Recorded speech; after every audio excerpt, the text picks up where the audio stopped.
into the equation, come back, which was a blown save. The blown save was something that was very prevalent early in the season. It's what puts you behind the 8 ball. And now it has come back and returned, and it's unfortunate. Now, that being said, you had a couple of chances in that game last night. They just could not get the offense going. There was a chance early in the game, I think it was about the 4th or 5th inning, where Odubel Herrera lets a nice bunt, hustles his ass down the line, gets on first base, starts off the inning. Then there's a single to the right side by Segura. Herrera tries to hustle from first to third. Great job there. And then a slide that basically took him off the base. You had first and third with nobody out, and instead the guy on third gets erased. You have a man on first with 1 out. Now, they end up scoring a run that inning, but it could have potentially been a much bigger inning if you have nobody out in first and third with the middle of your order coming up. If the Phillies want to make the playoff, they can't have those little things happen. They can't get caught with a bad slide. They can't get their bullpen giving up a 0-2 hanging curveball with a 2-1 lead in the 9th with 2 outs and just 1 pitch away from getting a much-needed victory. It didn't help that the Braves came back and won their game last night. They took care of business. So here we are on this happy hour Friday, not so happy. And I know football started and football is here. We're going to talk a lot of football, but we talked about how getting the Phillies back to the playoffs would be, just a great October. But we actually talked about this, about 3 weeks ago? By the time the Eagles kick off on Sunday, will the Phillies be relevant? It looked like it was going to be a sure thing. Now I'm not sure. Because if what happened last night, the Phillies have the easiest schedule in baseball still. That doesn't seem to be helping. Now, they could take care of business against the Rockies and win 3 out of 4 in this series, and that's basically all you can ask is, hey, can I keep winning series? Can I take 3 out of 4? At the end of the day, if you take 3 out of 4 from the Rockies, we might feel differently on Monday. But if at the end of the day you only split with the Rockies, that's not good enough. Not at this stage of the season where I think there's 23 games left. Splitting with the Rockies is not good enough. Splitting with the Rockies is, hey, we're 500. That's about who we are. And guess what? At the end of the day, this is a bad Rockies team that's 26 and a half games out of first place, basically playing out the string. And they came into your ballpark last night, and you had 1 out to get. Couldn't get the job done. And you look at the standings, and you say, yeah, they're still in this thing 3.5. But 71 and 69 tells you about all you need to know about the Philadelphia Phillies. 71 and 69 shouldn't be in the playoff conversation. This is the National League East. It's essentially the NFC East. It's the only reason that this Phillies team is even in the conversation. This is not a good baseball team. Think about it. The St. Louis Cardinals are 71 and 68. They're 14 games out of first place. They have the same amount of wins as the Phillies do. They're 14 games out. The Phillies are 3.5 out. They're in a pennant race by games back only. This is not a playoff team. And we continue to see it when they get served up donkeys on their schedule and can't take care of business. It's unfortunate, but that's been the story. They're right there, but something's missing. Text message says, Mike, same old Phils, 4 years in a row. They're close, but just not good enough. Yeah, you know what? It was Gabe Kapler's fault, remember? Not by me, by you guys. It wasn't Gabe Kapler's fault. This team's just simply not good enough. Now, this team had an unfortunate situation. They lost probably their second most productive offensive player. Bryce Harper should be an MVP candidate. He probably won't be because this team is going to, in my prediction, will dip under 500. I think this team will finish below 500 this season. That's a gut-wrenching loss last night. It's why I opened up with the Phillies today and not the Eagles, because that loss last night felt like the one that just knocked you out. That just was the gut punch that dropped you down to a knee. And yeah, you might get up for the standing 8, but you essentially want no more smoke. That's what that game last night felt like. By the way, I was there. The crowd was bleak. They announced 18,000. I think there was more dogs in the park on Bark in the Park night than there were fans. The fans have told you all you need to know. They are out on this team. And it sucks. It does. But they're not wrong. They're not. And last night with a 2-1 lead and the sparse crowd that was still there on their feet trying to drive you to a victory, unfortunately, they all sat back down when that ball got launched over the right field wall. You heard the hush of the crowd, oh, man. The few, the far, and the ones that wanted to remain, they understand what this team is. It's limited. It's missing pieces. Hoskins not being there, evident. But what did we say the other day? In a team that has to roll out Ronald Tyrell, Rafael Marchand, these guys are playing essentially every day. It's just not a good baseball team. The bullpen has leaks all over the place. The starting pitching tonight, after you get gut punched last night, who are they starting? Fill in the blank. I would imagine they're going to go to Sam Coonrod for an inning. The night that you needed to win, you lost. And now when it's that night when you need someone to step up and put out the flame, your starting pitcher is fill in the blank. That's not a playoff team.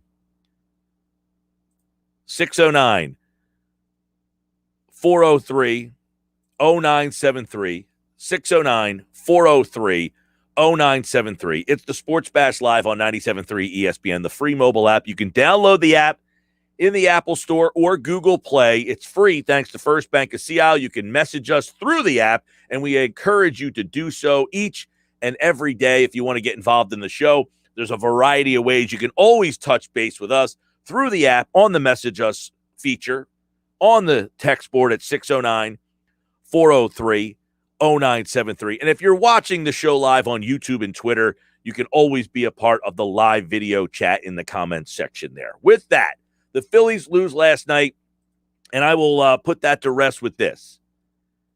The loss last night, essentially, I would say it buried them. I mean, they're 3.5 games out. Yes, they have Atlanta coming up. They've lost 3 straight. You're now 3.5 out of the wild card spot as well. So you're losing traction there. And the way they lost that game last night, I mean, if you saw Bryce Harper when that ball went over the wall last night, it was just like Harper was like, I'm doing everything in my power, and we just simply aren't good enough. You got the Chicago Cubs coming in here next week who are playing some much better baseball. The Mets are coming. You're going to the Mets, and then you've got, look, if you want to tell me, hey, they got Baltimore and Pittsburgh for 7 games, 3 against Baltimore, 4 against Pittsburgh. There you go. You've got 2 of the worst teams in baseball for 7 straight games before you play Atlanta. Baltimore is 45-94. 45-94. And Pittsburgh is 50-90. All right? That's your saving grace. You've got 7 straight games against those two teams. There's your shot. Before you play Atlanta, there's your shot. All right, I want to flip things over to the football game last night. It was an entertaining game. I got to watch really the second half of that game because the first half of the game I was watching and I was at the agony of the Phillies game. So I'm watching the second half of the game. The Buccaneers kick off their title defense last night. They come back and win, extending a franchise record 9th straight win for Tampa Bay. The defending Super Bowl champions, they have now won 7 of their last season openers. Both, obviously, Brady last night picked up the win, his 300th career start. Unbelievable. He's the second quarterback to start a game at 44 years of age. The other guy who did it was Vinny Testaverde. Brady is 6-0 against the Cowboys. And the big plays last night that the Buccaneers had were the difference in that game. Brady, the placement of some of his throws last night were just unbelievable. They didn't sack him for the 6th time in a Buccaneers uniform. They're 6-0 when Brady doesn't get sacked. He was only pressured. Think about this. Think about the Eagles last year. Tom Brady last night was pressured on 8 of his 50 passes.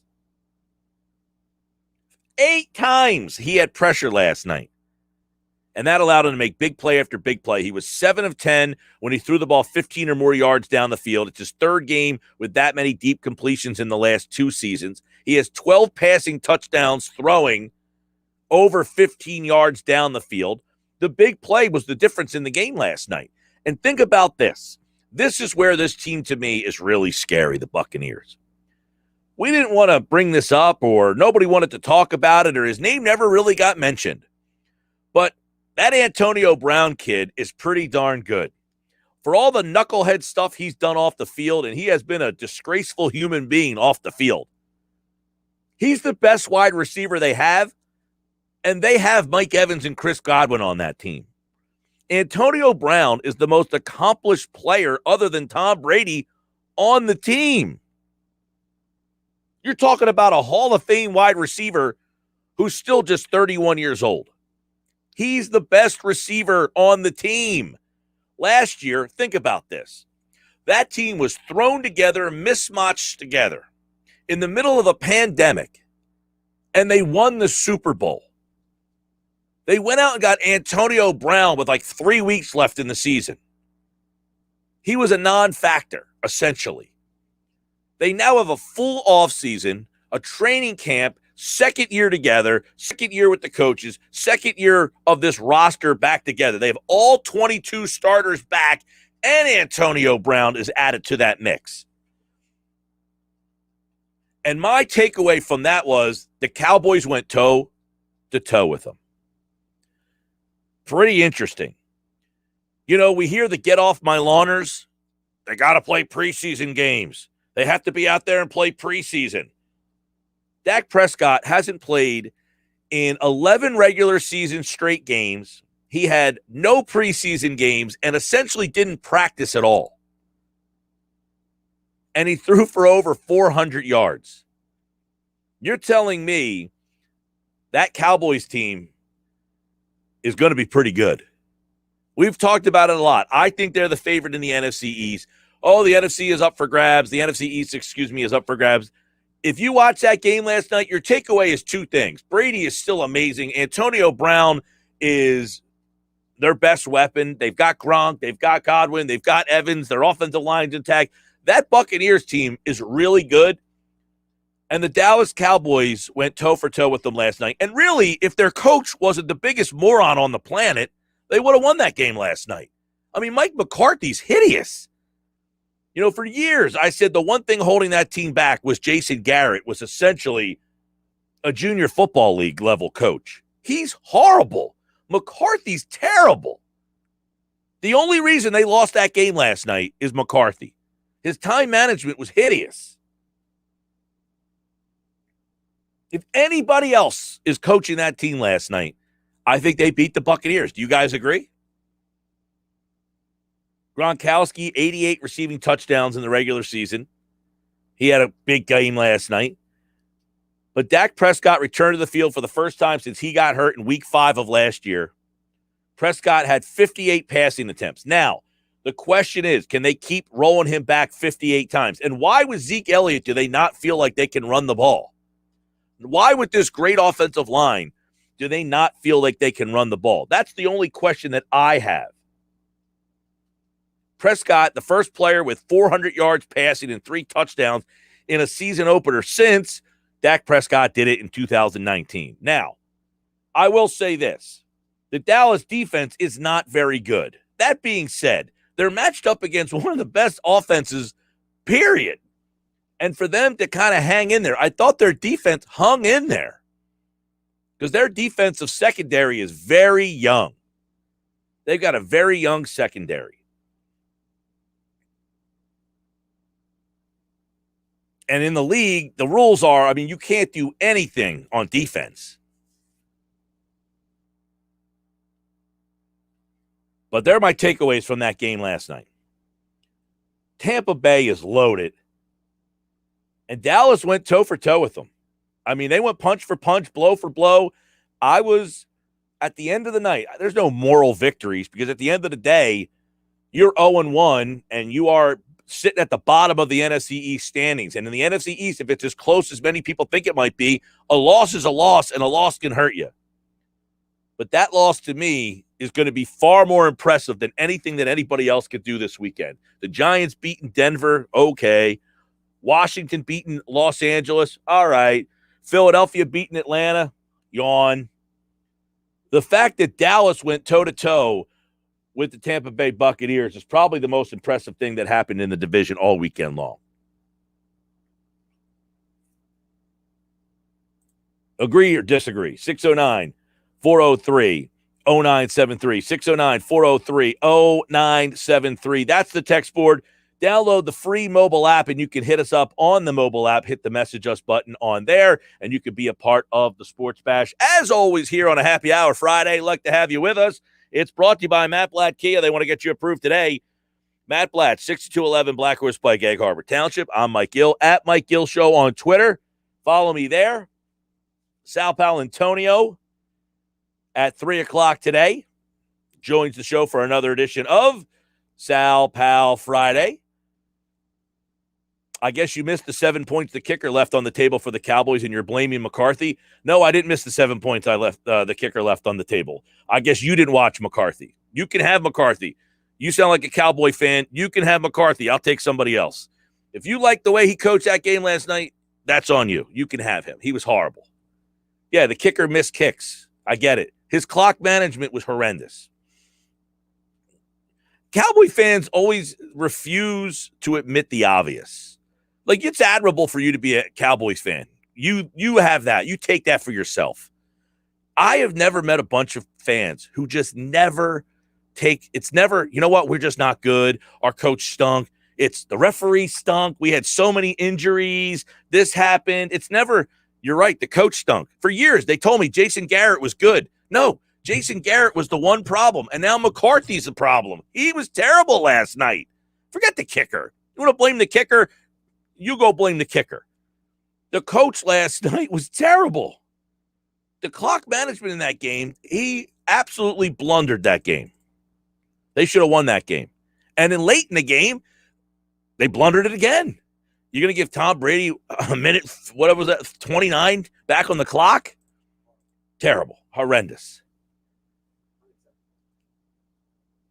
Josh just said it. Unacceptable. But Cowboy fans going to say, hey, you missed the 7 points the kicker left on the table? Leave it up to the Cowboys fans to blame the kicker. I hate to say it, but I agree with you. That's Tom and Summers' point. I don't need your agreement there, Tom, but I love you. I I'm a Skins fan, by the way. I'm just stating the obvious. Well, one and the same. Cowboys, Washington fans, both oblivious to the actual thing that happened last night. If you're blaming the kicker, you're oblivious to football. The coach was horrible last night. And I'm not one to blame coaches in other sports. Basketball, the coach doesn't mean all that much. Football, the coach matters. That part of the game, the coaching matters more in football. And last night, like Jason Garrett in the past, their coach got in the way of them winning that game last night. They were the better team if they had the better coach. This is the Sports Bash Live on 97.3 ESPN.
All right, Sports Bash on a happy hour Friday. I'm Mike Gill at Mike Gill Show on Twitter. Download the free mobile app. You can message us through the app, as a couple of you have done. I will read off your messages here in just a second. First, though, I want to tell you that the Sports Bash is brought to you by Indeed. It helps you hire great people fast. Indeed delivers 4 times more hires than all other job sites combined, according to Talent Nest. Visit Indeed.com/credit, Indeed.com/credit. Over on the messages from the free mobile app, Big Daddy in Dover says Cowboys are going to be a problem, in capital PROBLEM, problem. I might agree with you there. Also, here's what I would say about that. 2 things. Now, this message is over on the video stream in the comments section. This one is from Jalen, who is watching the show on YouTube. Jalen says, honestly, the Cowboys didn't impress me that much. They still lost after winning the turnover battle 4-1. That's pretty hard to do. Front 7 looks dangerous and receivers are good, but their secondary still sucks. Okay, there's a lot to unpack there, so let's do it. 1, you are right.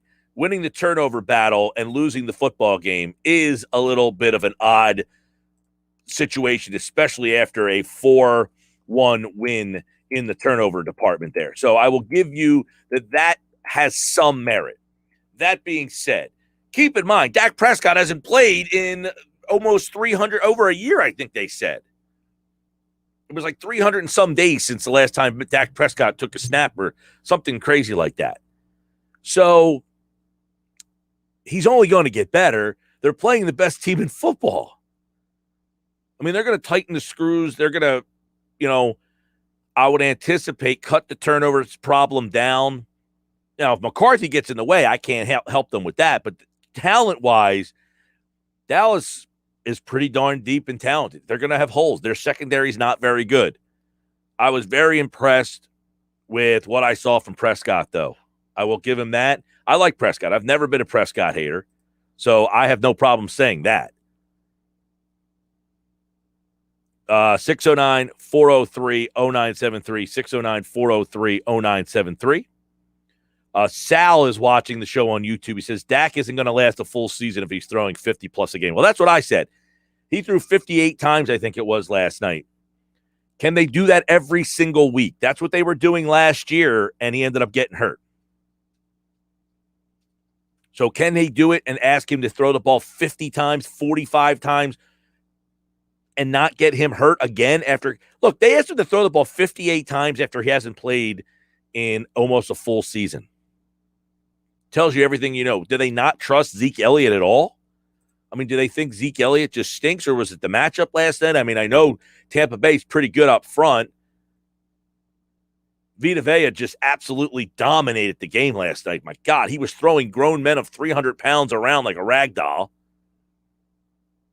There's a lot there. 609-403-0973 over on the text board, 609-403-0973. Tom from Ventnor says, seeing Dak beat himself up for not being able to get reps and get better on Hard Knocks make me think he may have improved more than anyone could have thought. The amount of film and mental preparation he did while he was injured will turn him into a dangerous quarterback in this league. He just went toe-to-toe with the GOAT after almost a year off. That's a great point, man. Mike, I agree with you 100%. The Cowboys are going to be a really good team. Diggs might be a low-down corner, too, and screw McCarthy. I don't know. If you're an Eagles fan or you're a fan of any other team, you want McCarthy coaching that team, because anybody with half a brain and that talent, that team would be scary. McCarthy keeps them, I think, around 500. Jalen checks back in. He says, Zeke looks super washed up. Too much money spent on a bad running back. I know it's a good run defense, but Zeke got hurled by a practice squad ex-Eagles Adams, who had a good game last night at the safety Adams. You know, I brought that up with my buddy, a Cowboys fan, and he talked about how Zeke lost all this weight and he looks so good. And I said, what year? This is with all the running backs, by the way. Derrick Henry, Zeke Elliott, these bigger backs that just got beat up a lot. When do they just nosedive from very, very productive to kind of productive to not productive? Like a guy like Melvin Gordon was great for like a year or two, and now he's out. Zeke Elliott wasn't very good last year either. I'm wondering if they know what I'm saying. Is Zeke Elliott just kind of washed a little bit? 609-403-0973. Text board is open. The free mobile app is open. You can message us through the app. Download it now in the Apple Store or Google Play. Holy mackerel. Friday moves fast. We get here fast, and that means it's a good chance for you guys to get involved. And what I want from you guys, it's happy hour Friday. What's the weekend looking like? Where are you watching the Eagles game? Give me your Sunday setup. That's what I want to know. My father and I were having lunch today. He said, I like the way he turned it. What's your Sunday setup? Okay? What's your Sunday setup for the Eagles game this Sunday? Week 1 opener. What's your Sunday setup? Message me on the free mobile app. Text board is open, 609-403-0973, 609-403-0973. Sunday setup. What's the Sunday setup for the Eagles and Falcons?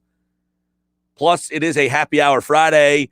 What are you drinking for the Eagles game? What's your sauce of choice for the Eagles game on Sunday? We'll get into that as well. All right, Mike McGarry from the Press of Atlantic City is here. You know, it's not a good thing when the manager after the game has to get asked, hey, you're going to make a closer change after you just trade it for that guy?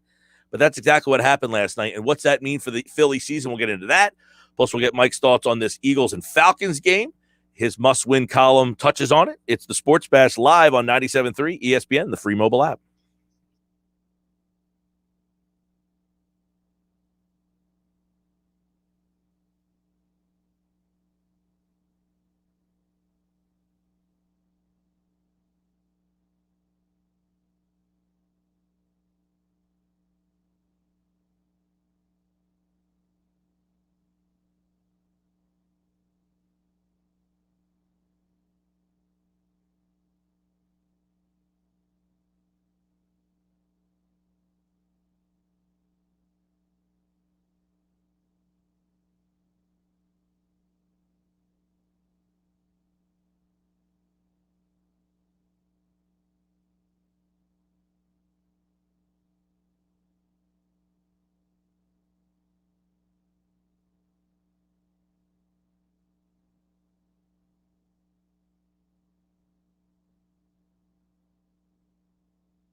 Sports Bash Live 97.3 ESPN on a happy hour Friday.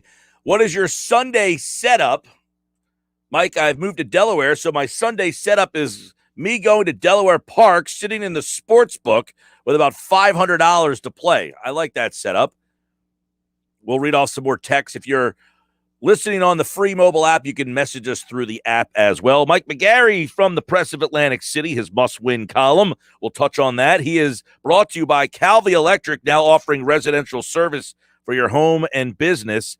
Visit them online at calvielectric.com, and he joins me right now on the Sports Bash Live on 97.3 ESPN. There's Mike McGarry from the Press. You know, I was having lunch with my father today, Mike McGarry, and he is quoting your must-win column in my lunch. I said, I don't want to hear about my column. Come on, man. That's the idea. Right, exactly. That's the idea. He says, I never read this guy's column. I heard him on your show, and now I like his column. Come on, There you go. So we'll get into that in just a bit. But first, last night, the gut punch that was Ann Kennedy's 0-2 pitch getting delivered over the right field wall. You have the must-win column. Are they at that point now? Was that game last night the nail in the coffin, or are they still in this thing? You know, it seems like you can't put this Phillies team away. They're kind of Undertaker-like, right? Every time you think they're out, they sort of rise back up and get themselves back in it. But they're teetering on the edge right now. Last night was a crusher. I think that second home run is still going. That I've never seen a home run almost that far in Citizens Bank Park. They're 3.5 back. The Braves have the Marlins this weekend, and tonight's a tough game for the Phillies. They're throwing a bullpen game against German Marquez of Colorado. So, you know, I think they're at the must-win stage right now. They can't afford to fall any farther back.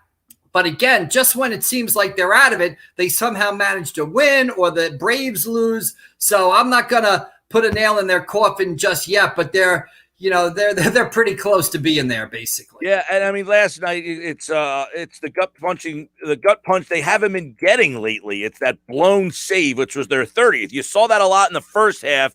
Right. While Kennedy has given up a bunch of home runs, he only has one. That was his second. To which Girardi said, "Look, he's still our guy. I mean, he doesn't have a lot of options here, but to lose it in the way that you were losing them early, that's what makes it feel a little different to me." Yeah, I mean, they were a strike away. And you're right. I mean, 4 or 5 days, last night, as reporters, we're asking Girardi if he's going to switch closers.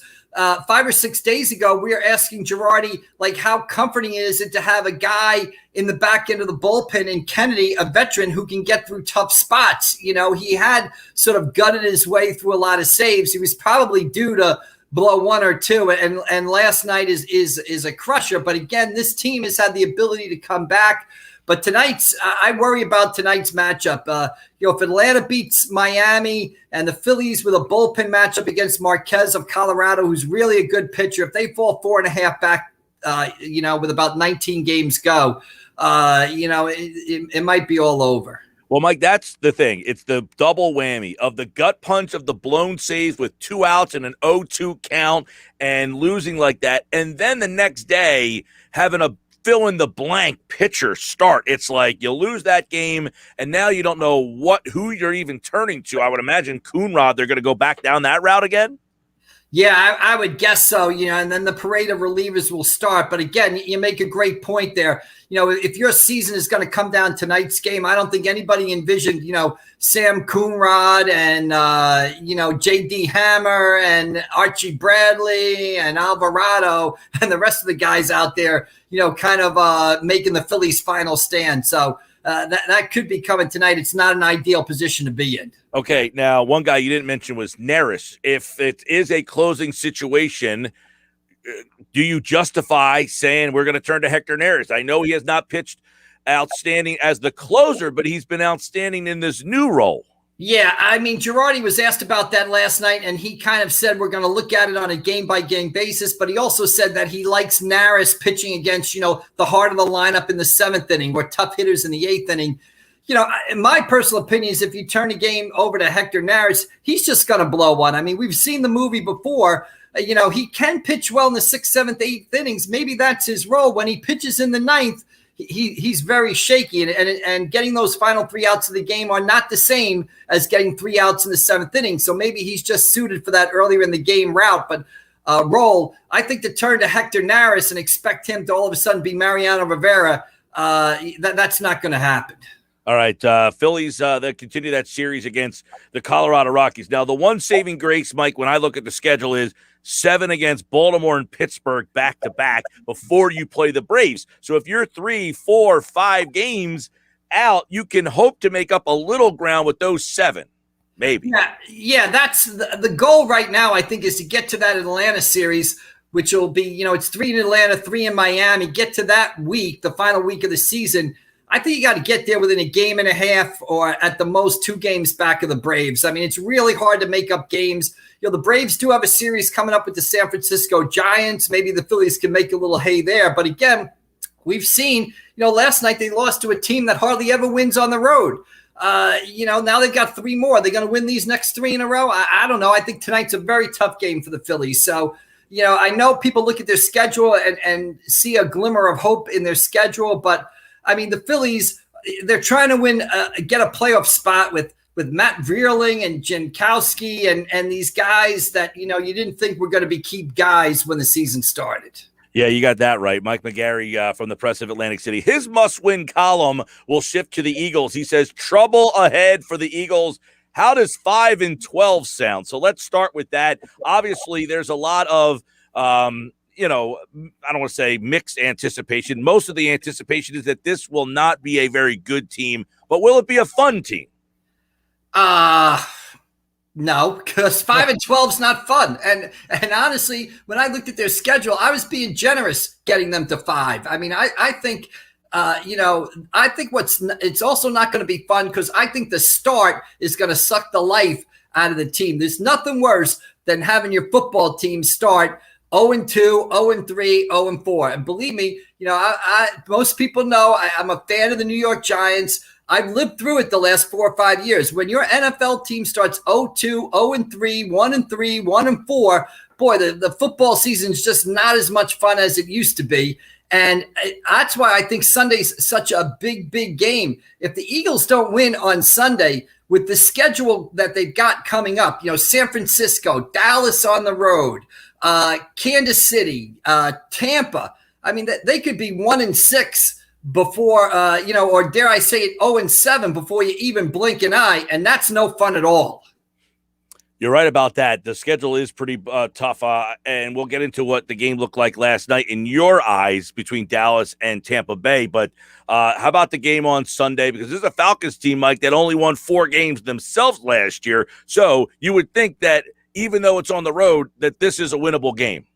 Yeah, except for the fact that it's on the road. They do have the veteran quarterback in Matt Ryan, which I think gives them an advantage. But you are catching a Falcons team that's sort of in transition, right? New coach. So this is one of those games that I think you can look at and say, hey, maybe this game's a toss-up. And like I kind of feel if they win this game, maybe they can build some momentum to go into this really tough stretch of their schedule coming up because – after this game, again, San Francisco, Dallas, Kansas City, Tampa. I know at Carolina's mixed in there, but I don't think that's any cupcake game going down to Carolina and Matt Rule. So, I think it's just, this is a big game for them, and I think they could get off to a very slow, bad start if they don't win here. And this is one of their early season win opportunities. Yeah, they obviously get a chance to get off on a good start against a pretty bad Falcons team. Now, Brian Baldinger was on Wednesday's show. He said, I think they're going to steamroll the Falcons. I don't see that. I don't think they're steamrolling anybody. Well, his reasoning was, and this is what I want to bring up to you, is the offensive line. Now, you wrote about the line. It could be a good offensive line. The problem is if they stay healthy, something they have not been able to do. And they're not going to stay healthy again. Like I wrote this, and a lot of people say that, the offensive line, if the offensive line stays healthy. The offensive line is not staying healthy. It hasn't been healthy the last few years. Bodies in motion tend to stay in motion. These guys are a year older. There's an extra game. I look at the injury report. Guys are already on the injury report, limited practice, stuff like that. So that offensive line is not staying healthy for 17 games. So if you hang your hat on it, to me, that's a fantasy saying those 5 guys are going to be out there all 17 games. It's not happening. Well, I will say, I agree with the injury part. Like, I don't have a lot of faith, but if they do, I was saying this to my father. I said, you're not a betting guy, Dad, but Las Vegas last year had the Eagles winning 10 games. They thought they were good enough to win 10. Why didn't they win 10? Well, that line fell apart. If that line's back, what's the ceiling? Well, 7, maybe. I mean, the reason they didn't win 10 last year is because they had the worst quarterback play in the NFL. So they won 4 last year. That's why I gave them 5, because Jalen Hurts can't possibly be as bad as Carson Wentz last year. So I'll say he'll be better. Give him 5, but he's still he's a rookie. He's a rookie quarterback. He's playing his 5th game. I had Eagles fans telling me that the Eagles, Peterson was right for pulling him from the Washington game and putting Sudzy in, because they said Hurts was terrible in the 3rd quarter last week. So I mean, he's a rookie quarterback. That's just a way to mask that they were tanking the game, because some of your Eagles, some of the people in your age bracket don't like tanking games. All right. Yeah. He's Mike McGarry. Mike McGarry, high school Friday night. Where are you going to be? What are some of the big games? We got a great Friday night. Good weather for it, too. I'll be traveling out to Shawnee. Millville versus Shawnee, really highly anticipated game. 2 teams that met in the South Jersey Group 4 semifinals in 2018, 2019. That'll be another great matchup. And closer to home, our game of the week, Oakcrest, 2-0, has a chance to go 3-0 for the first time since, I think, 2016. They'll be hosting EHT. Abs and Gammies at Ocean City. Ocean City off to a 2-0 start, too. So a lot of great high school football around the area tonight. All right, Mike McGarry and the press will have plenty of coverage on that. And, of course, he'll be back on Monday to recap that Eagles and Falcons and the Phillies weekend as well. Real quick, were you impressed, not impressed with either of the 2 teams last night? Impressed by both. Impressed by Tom Brady's accuracy. Impressed by that Cowboys offense. That's another reason why I picked 5 wins for the Eagles. That division is going to be better. Washington's better. The Giants are better, but not great. And Dallas is better. And I think Dallas showed it last night. All right, Mike, we will recap all the football week 1 action and the Phillies weekend on Monday when he returns right here on the Sports Bash. Thanks, pal. Have a good weekend. All right, looking forward to it. Thanks. Mike McGarry is brought to you by Calvi Electric, now offering residential service for your home and business. Visit them online at calvielectric.com. Got a couple of people. What's your Sunday setup for the Eagles and NFL games? B. King is watching the show on YouTube. He says the Sunday setup for game 1, wings from America's Best Wings, Detroit-style pizza from Pizza Hut, and a good old handle of the captain. Go Birds. That sounds like a lot of fun right there. Sal Thomas is watching the show on YouTube. He says, I took off to work to watch the game. Eagles fans only, no negative vibes in my house. Doug is watching in the man cave, Eagles on the main TV and bar TV, NFL Red Zone on the top left, live lines on the top right. Sea Isle Spiked Iced Teas, Kentucky Mules, Oktoberfest. Is that a 9%er, Doug? Woo! I like that party. Can I get an invite to that kind of party? Spiked Teas, Kentucky Mules, Oktoberfest. I'm not an Oktoberfest guy, but I'm sure you have a room for a little IPA in your fridge for me. But I like the Eagles on the main, the bar TV, the NFL Red Zone, the lines on the top left. We're back with Sal Paolantonio next.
A happy hour Friday turns into a Sal Pal Friday, the first Sal Pal Friday of this football season, as we take a look at the Eagles and the Falcons, the season. A lot of people's expectations for the season, not all that good. How about this game?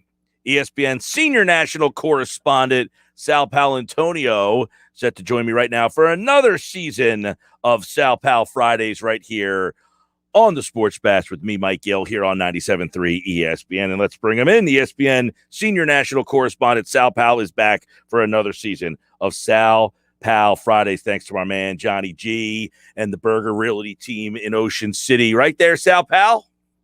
Oh, yeah, right on. Thanks to Johnny G and the Burger Realty Group and the Griner team there. They do a great job. Love them. Love going to Ocean City, too. One of my favorite places. And all, I travel all over the country, but biking on the boardwalk, hanging out on the beach, going to Uncle Bill's, nothing better. Nothing better, except for football season being back, right? And we got the Eagles and Falcons. We saw the good one last night, and obviously I want to get your take on, in the NFC East, everybody kind of thinks it's up for grabs. But did we look at that Dallas team differently after watching them last night against the world champs? Well, I think it changed the conversation a little bit. I think Eagles fans probably don't want to hear this, but, I thought it was a very courageous performance by Dak Prescott, and he answered a lot of questions, and that changes the conversation, certainly, about whether this Dallas team can compete for a division title. There were a lot of unknowns going into the game about Prescott, and he was tough. He was smart. There were a couple of balls that floated a little short, but for the most part, he answered the bell, and you got to give him the credit. The guy was asked to drop back 60 times in a football game, and that they have a lot of options on offense. Now, if they had run the ball just a little bit more and took some time off the clock during the game, maybe the outcome would have been different. Now, you have talked to Tom Brady multiple times through your illustrious career. He is now 44 years old. Last night, he dropped back 50 times, 379 yards, 4 touchdowns. Even knowing that you've had multiple times in conversations with this guy, do you marvel at what you're seeing from a guy at 44 years of age? How can you not, Mike? The thing about it last night, if you want to really go into the weeds and take it to the next level, I saw it well over 24 times going back through the game where he changed the play at the line of scrimmage. Now, they had a lot of passing plays, so you have to surmise that he changed out of a lot of run plays. And they didn't run the ball very much last night, too. So, he was probably setting protection, looking what Dallas was doing. Everybody, both sides were blitzing like crazy last night. I mean, Todd Bowles was blitzing. Dan Quinn was blitzing. The name of the game in the NFL these days is get after the quarterback. And that's one of the things that the Eagles have to be really concerned about on Sunday, because they got a veteran defensive coordinator there in Atlanta, and that's Dean Pease. And Dean Pease is pretty good at disguising blitzes and pretty determined to get to the quarterback and confuse the quarterback. All right, with that, let's start with the Eagles and the Falcons. By the way, Atlanta's a favorite by 3.5 in the game. The FPI over at ESPN has the Falcons chance to win this 63%. So most people like the Falcons in this game. But you just mentioned Dean Pease and that defense. The one area where the Eagles have to feel pretty good, Sal, is they got their 5 guys on the offensive line that they wanted to. Nick Sirianni said today Brandon Brooks will play. So the 5 starters, unless something crazy happens between now and Sunday, they will get the 5 guys on the offensive line they wanted, something they could not do last season. And that's a big advantage for them, because the right side of their offensive line is experienced and tough and smart, and that's going to help Jalen Hurts. The left side of their offensive line is young and tough and smart, and that's going to help Jalen Hurts. But this is not a game of pass protection. This is a game of an offensive approach that has 3 main components. One, they have speed and youth on offense, and they need to utilize it in this game, because they're going to run into situations where they won't know what they're looking at, because Dean Pease is such a smart and experienced defensive coordinator. So they need to use their speed and their deception. And that, too, they need to have balance on offense. They didn't have much balance in the preseason. But based on, all indications, Sirianni's history in Indianapolis, the fact that he wore Miles Sanders' shirt to a practice at Lincoln Financial Field, the fact that, they went out and drafted a young running back, this all tells me that they're going to have a balanced approach on offense. Now, I realize it's Sirianni's first go-around with this unit and with this quarterback, and it's his first NFL game as a head coach where he's going to be calling the plays. This is a pretty big deal for him, and hopefully the game won't get away from him and he will stick to what he wants to do. Yep, the Miles Sanders. I'm very intrigued, Sal, in how he uses Sanders, but almost more how he utilizes the Zach Ertz, Dallas Goedert tandem. That's his old faithful, or if you're a rookie coach, you could either do one of two things. Go with what you know, Ertz and Goddard, steady Eddie, or say, I'm going to rip the playbook out and go with these young guys and see what they show me in week number 1. So what's the best way to go? Go with Old Faithful or go with the young guys? Well, I think it's up to Jalen.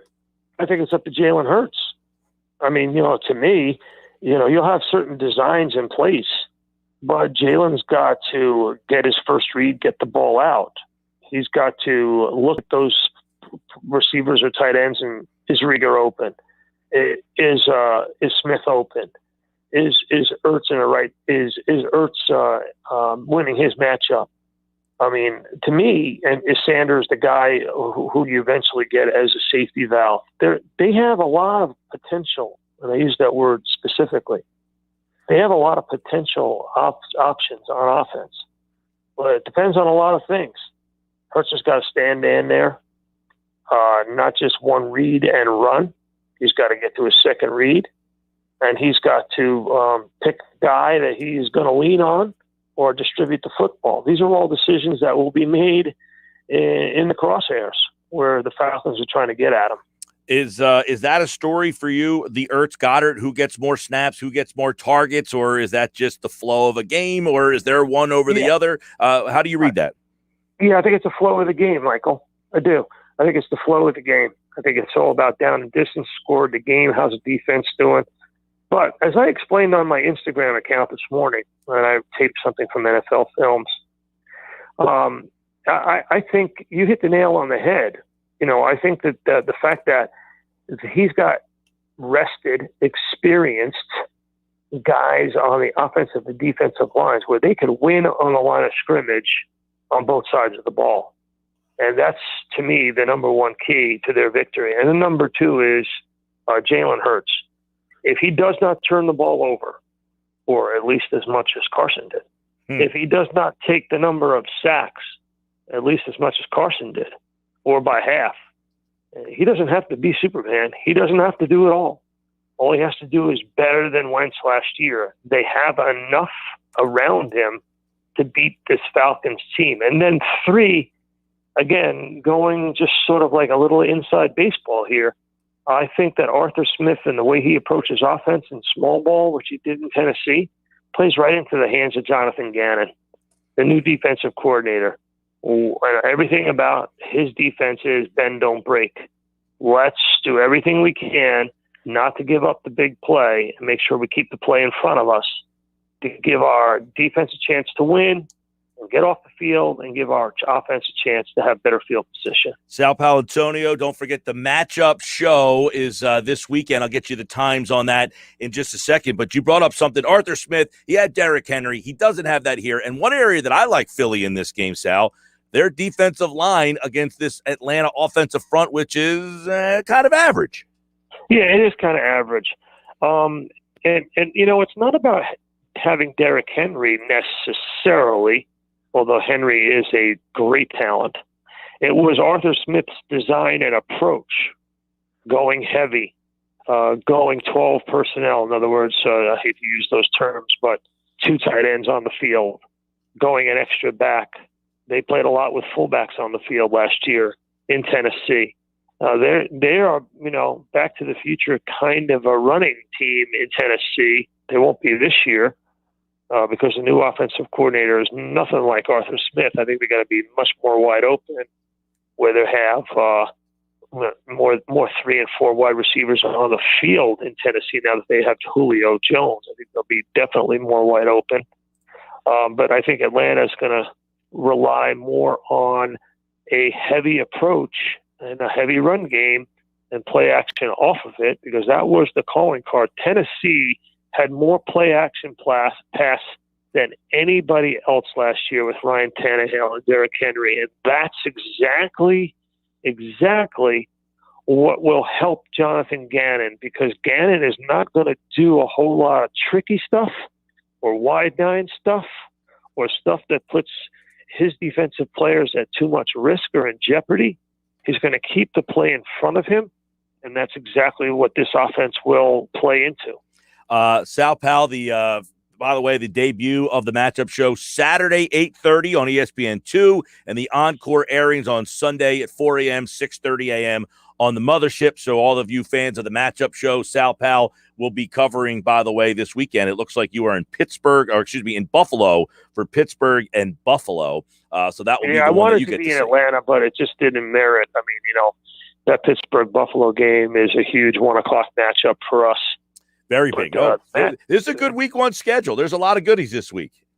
Oh, yeah, it is. It's terrific. And Greg Cosell and Matt Bowen and I just finished taping the show at NFL Films. We got some new wrinkles in the show. And we got a new mandate, Mike Gill. We just got a 10-year extension between NFL and ESPN till 2034 to have the matchup show on the air, guaranteed. They call me Grandpa Sal. By the time that thing expires, I'll be great Grandpa Sal. Yeah. Did you get a 10-year deal with that deal is what we'd like to know, right? That is not correct. I did not get that 10-year deal. All right. This is obviously, and I saw your Instagram today at Sal Pal ESPN on Instagram to get his instant, analysis. And you said, I don't agree with the ESPN computers. They have the Eagles starting off 0-5. And you said, I don't agree with them. Why is that? Well, Michael, I was kind of surprised by that. I really love what Seth Walder does. He is and anybody who follows him knows on Twitter, he does a tremendous job in projections and his analytics. He's really terrific. I think he and Cynthia Freeland of NFL.com and NFL Network are 2 of the best in the business. And Seth put out this thing where he did a bunch of mock projections of how the 2021 season will go. And he picked one that was sort of the consensus, and it had the Eagles starting 0-5. And I looked at it and I was like, geez, I don't agree with that. And that's not because I cover the team or live here or whatnot and know a lot of Eagles fans, but I just think that they will be extremely competitive in the next 2 games, in this game and San Francisco. I mean, everybody's picking San Francisco to go to the playoffs automatically. I said a lot of prognosticators have them in the NFC Championship game. I just don't see that. That's a lot of what ifs for San Francisco. So I think they'll be very, very competitive in the next 2 games. Geez, it's only a 3.5-point spread on Sunday in Atlanta, and I have the Eagles winning this game 24-16. I think they'll have enough defense to keep the Falcons under 20 points. 24-16, said Sal. We'll get your keys to the game in a second, but I want to ask you this. You were very famously texted Doug Peterson on game day. If you were sending a text to Nick Sirianni for his first game, what's the question you would be asking him? That's a great one. I would definitely ask him, what are your final instructions or talking points to Jalen Hurts? And I'm sure he would say something to me like, you don't have to do it all. You don't have to win the game by yourself. You have a lot of people around you. You have a very experienced offensive line. You have a lot of playmakers. Be a point guard. Be Jason Kidd. You can be a little Magic Johnson where you occasionally, go for it and make a big play. But be a point guard and distribute the football. And secondly, when in doubt, get rid of it. Don't take that sack. Don't get that interception. Don't take that fumble. The last thing we need from our quarterback is turning the ball over. All right, Sal. The keys to this Sunday's game: Philadelphia, Atlanta. Sal Pal's keys are Get to Matt Ryan, get him off his spot.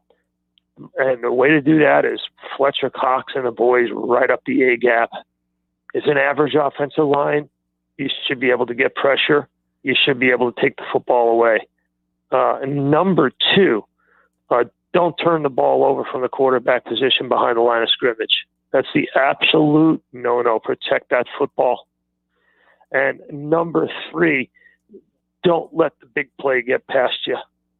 So if you do attack and you do blitz, they have some speedsters on that offense. Don't let them get behind you and let Matty Ice get a big bomb somewhere. And he's done that before. We've seen him do that against the Eagles before, late in the game, remember? Mm-hmm. Yeah. And the fact that I'm interested, here's one of the things I'm watching too.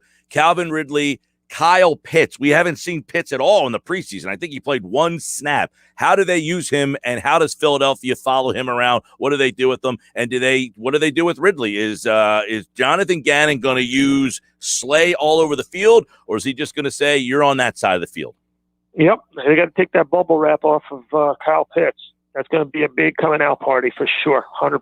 That's something we talk about on the matchup show.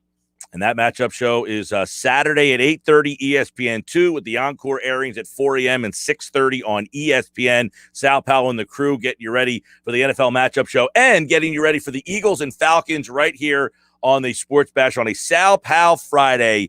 And that's all thanks to our buddy Johnny G and the burger team over in Ocean City who deliver us Sal Powell here on a Friday. Now, I saw that, by the way, Johnny G, 33 years, I think, in service over there. So great job to him in the job that he's done. But I saw that you guys got a chance. You get down here and see Johnny G this summer?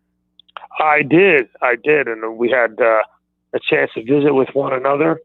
And, I just thanked him for his support, not only for the Sports Bash, Mike Gill, for my appearances on the show, but, his support of just, Eagles fans in South Jersey who now get to hear this conversation and analysis that we're having every Friday at 3 p.m. So it's a nice thing that he's doing, and he's a real nice guy.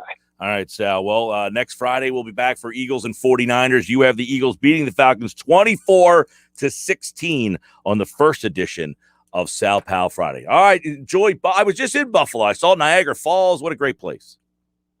Oh, gosh. It's supposed to be a beautiful Sunday for football in Western New York. Football's back. Tackle football on Sunday. Can't beat it.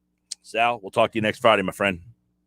Thank you, Michael. All right, Sal Paolantonio here on the Sports Bash 97.3 ESPN, the free mobile app. And you can download the app now in the Apple Store, Google Play, and message us through the show on what you thought. Sal Powell said he likes the Eagles 24-16, not quite steamrolling the Falcons, but he likes the Eagles to win the game. Sports Bash brought to you by Matt Blatt Nissan, the all-new Matt Blatt, now open Black Horse Pike in Egg Harbor Township, next to Home Depot, online, mattblattnissan.com. So we got that out of the way.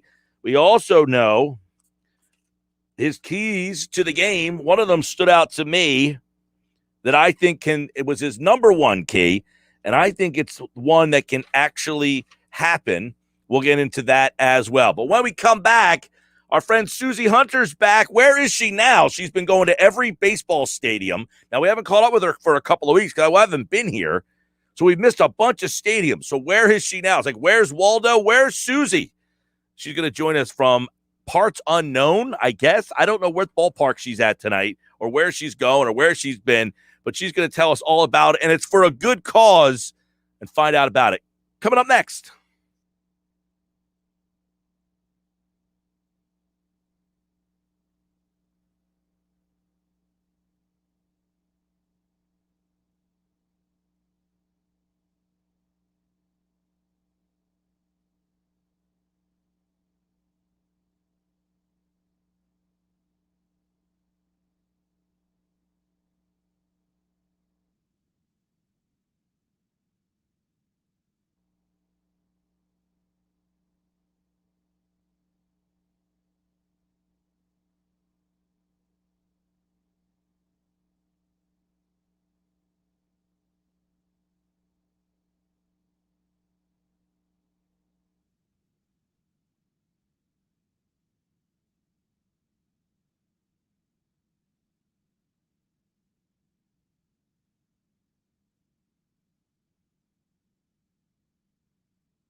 All right, 3:25 on a Friday. It's a happy hour Friday. Pete tonight.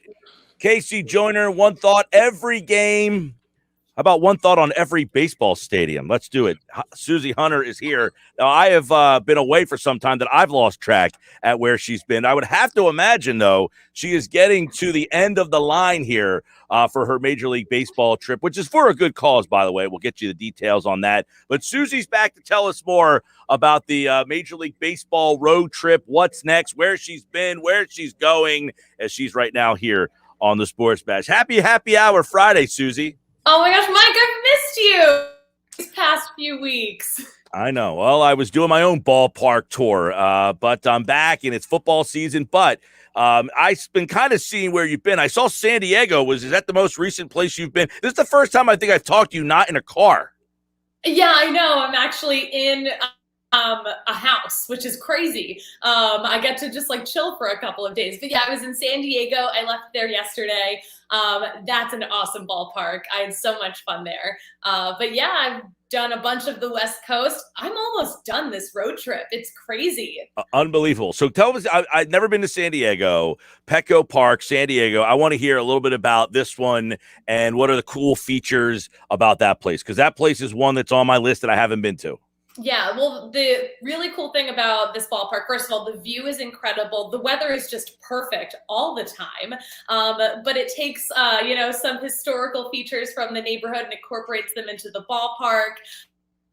There's a mound of grass in the outfield that you can hang out at. There's like the whole thing going on there. It's really cool. It's a really special place. All right, so San Diego is your most recent trip. Now, kind of going through your little bit of timeline here, I see San Diego, by the way, looks like you had a lot of fun in San Diego, just a lot of people that you've kind of run into.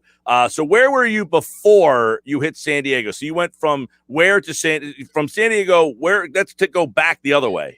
Okay, we'll rewind it back. So before San Diego, I did the Angels Stadium. I've done San Francisco, Oracle Park, also phenomenal.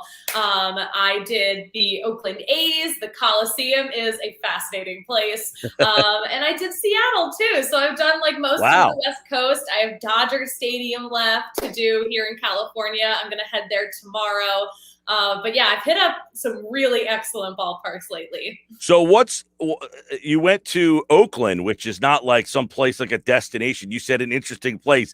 I see you laughing here. Was there anything that stood out about going to an A's game? You know what? So the Coliseum kind of reminds me of like if they kept the vet alive. So like it's just very run down. I had a lot of fun there, but like it like brought me back memories of the vet from my childhood. Okay, so you're not saying like, hey, you should make this a destination for you to head to the Coliseum. What'd you think of? I have been to the Angels ballpark. I don't know what they call it, but there's just a huge A out in front. I remember that. It's like out in the middle of nowhere. But what did you think of that place? Yeah, I liked that too. I was also there for Ohtani Day, which was magical. It was unlike anything I've ever seen. Because, I mean, I've seen Ohtani on the road. I saw him in Boston. I saw him at the All-Star game. But then to see him at his home stadium was one of my favorite moments of this entire summer. That's awesome. So you've seen Ohtani a bunch. You got to see him at home. I also now see Ballpark 24 on your list, and you can see Susie at the Susie Hunter. You can go back and look at some of her like pictures and trips and where she's been. She's got a baseball, and she marks them off the number of the stadium. So number 24 is Seattle, which really looks like a cool ballpark. It was so cool. I loved it. It's beautiful there. The city itself I'd never been to, and that was one of the parks I was most excited to visit, and it lived up to all of my expectations. It was like my favorite thing about it. Like had a lot of my favorite things about the parks I'd been to along the way. Now, if you go back even further, so that was where you have been recently. And again, now we haven't spoken for a couple of weeks here. I think you hit a couple of like the Midwestern parks while I was gone as well. Like I think you did, were you out in like St. Louis area? Did you do that yet? Yeah, I did St. Louis. I did Kansas City. Those were both awesome. While I was in Kansas City, I, of course, made sure to make a trip to the Negro Leagues Museum and that was so incredible. I learned so much. But yeah, just a really, really, two really cool baseball towns. Now, St. Louis, we always hear about this great baseball. Did it live up to it? Was the stadium cool? Like, this is a team that's just kind of average, but the whole ballpark experience and as a baseball town. You know what? Right before the game and like right after, such a great energy around the ballpark. And when I was sitting, I like to sit in the seats like in the upper deck, but like kind of behind home plate. So when you sit there, you get this beautiful view of the whole park and you see the St. Louis skyline and you can see the arch. And it was absolutely the coolest view I saw out of all of the ballparks. It was Really? so beautiful. Like, it gave me the chills and I'm not really sure why. Wow. Like, something about the arch is just so big and it's just such a presence. I loved it so much. All right, what you think of Kansas City? Because this is an older ballpark, but they have kind of updated a little bit. It's famous for the waterfalls out there, but this is an older ballpark, but I would imagine it's a better trip than the Coliseum. Yeah, it's in better condition than the Coliseum for sure. And it's cute, and they have, definitely made updates. It didn't feel run down or anything. No one was there. I think they were playing the Astros too, which was always an interesting game to go to because Astros fans show up, Astros players get booed, and there are apparently a lot of Astros fans who live in the Kansas City area. So, but that being said, quiet there that night. But yeah, it was a pretty cool park too. It definitely was not run down. Yeah. All right. So I think when we kind of last talked, you were on your way to Miller Park in Milwaukee. So you did that. And I think you ended up doing White Sox as well, which I think the White Sox is a very underrated park. I've been to both of those. I thought the White Sox was a very underrated place. No one ever says you got to go to Chicago to go to a White Sox game because of Wrigley, but it's a place that people should check out. You know what? I loved White Sox Park. I think they call it Guaranteed Rate Field. And like the logo is an arrow down. The branding is weird. My complaint about the two Chicago stadiums is that you can't just like walk all the way around them. You can't walk all the way around Wrigley because they stop you at the bleachers unless you have bleacher tickets. And if you have upper deck tickets for the White Sox, you can't go to the lower level. So like that I did not like. It's like I like to just like have freedom, walk around the park. I like to do a couple of laps. I couldn't do that. So I was asking some fans, I'm like, why is this the case? And they were like, oh, like fans would just get too drunk and they would storm the field. And I'm like, okay, like, so this is happening in Chicago to the point where they deny people access to parts of the park. And Philly gets a bad rap for being crazy fans. I don't like this. Well, I think you said you're going to Dodger Stadium tomorrow. I think Dodger Stadium's like that too, that if you're on one level, I don't think you can go up and down from the levels. I think you're kind of stuck on the level that you're at there. So yeah, and I don't like that. I want a little freedom. It's America. Let me walk around the ballpark. I actually went to the Phillies game last night. It's the first baseball game I had been to. Man, I can't even remember the last time I went to a Phillies game. But you're right. Just like in the fourth inning, like, hey, I'm going to take my stroll around and check out where everything is. You need the freedom to go around the ballpark. So of all the places, now you're almost to the end of the line. How many you got left? So I'm at ballpark 28, but I have 3 left. The math is a little funky. Here's why. So I still have to go to Dodger Stadium. I still have to go to Arizona. But then after I go to Arizona, I have a 31st Major League ballpark because I'm going to Toronto. Because you went to Buffalo earlier in this trip. All right. Which counts as a Major League ballpark because at the time, that's where they were playing this season. Well, was happening. I just went to Niagara Falls, and on the way to Niagara Falls, I passed whatever the Buffalo name of the stadium. It's right there on the highway. So I did see that stadium. You were going to Toronto to check that out. So that'll be 31. Why are you doing this? You were spending the summer going to every ballpark. Tell the listeners why and how they could help as you are almost to the end of the line. Yes. It's all for such a cause. I am raising money for the Boys and Girls Clubs of America. They do so much for youth sports. And after this year we've had, we should be pouring all of our resources into these kids and making sure they have access to playing baseball, learning about how great this game is so we can further America's pastime. So I'm raising money. You can see more. You can donate. There's a link on my social media. I am at the Susie Hunter on all platforms. But yeah, we need donations because I have a $30,000 goal and I still have a really long way to go. All right. Well, help her out at the Susie Hunter. Check that out on her website. You can go to her Twitter, check out all the pictures of where she's been, what she's been doing, and all the places that she's seen. Dodger Stadium tomorrow, Arizona, and then it's going to be Toronto, and then that's it. The baseball season and Susie's trip will be done. You almost pulled it off, girl. So good luck with the rest of your trip. Safe travels, and we will check in with you, okay? Oh my gosh, thank you so much for having me on. All right, Susie. That's Susie Hunter. Donate at thesusiehunter.com. And her season, of course, is almost coming to a close as she is getting ready as backpacking through the whole United States, so all the stadiums around the country, and she's doing it for a good cause. All right, when we come back, I was at the Phillies game last night. She was, I guess, at San Diego. I don't think she was at the game last night. I think she was traveling. But baseball is being played all over. San Diego is in the wild card race. Philadelphia is in the wild card race. But for how much longer? We're going to talk to Bob Wankel from Crossing Broad, who covers the Phillies. Are the Phillies in a must-win situation? I don't like to use the word must-win when you got a bunch of games and the math adds up. But the way that loss occurred last night is like a punch in the gut. We'll hear what Bob has to say about that. Plus, Joe Girardi was asked about Ann Kennedy. Does he really have another option? I don't think so. We'll see if Bob agrees. Sports Bash is live on 97.3 ESPN. It is brought to you by Dell. For your small business needs, call a Dell Technologies advisor today, 877-ASK-DELL, 877-ASK-DELL. I'm Mike Gill, back with more Bob Wankel coming up next.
All right, Sports Bash Friday. Happy Hour Friday with your Sunday setup. We'll do that for you later. We got a bunch of them coming in. I'll read where everybody's doing for the Eagles game. What you drinking for the Eagles game? Sunday setup at Mike Gill Show. Download the free mobile app. Message me through the app or text 609-403-0973. Bob Wankel is a happy father again. Big winner there for the weekend. He has been on the paternity list, but he's coming off of it for just this spot, and then he's going right back on. It sounds like Zach Eflin.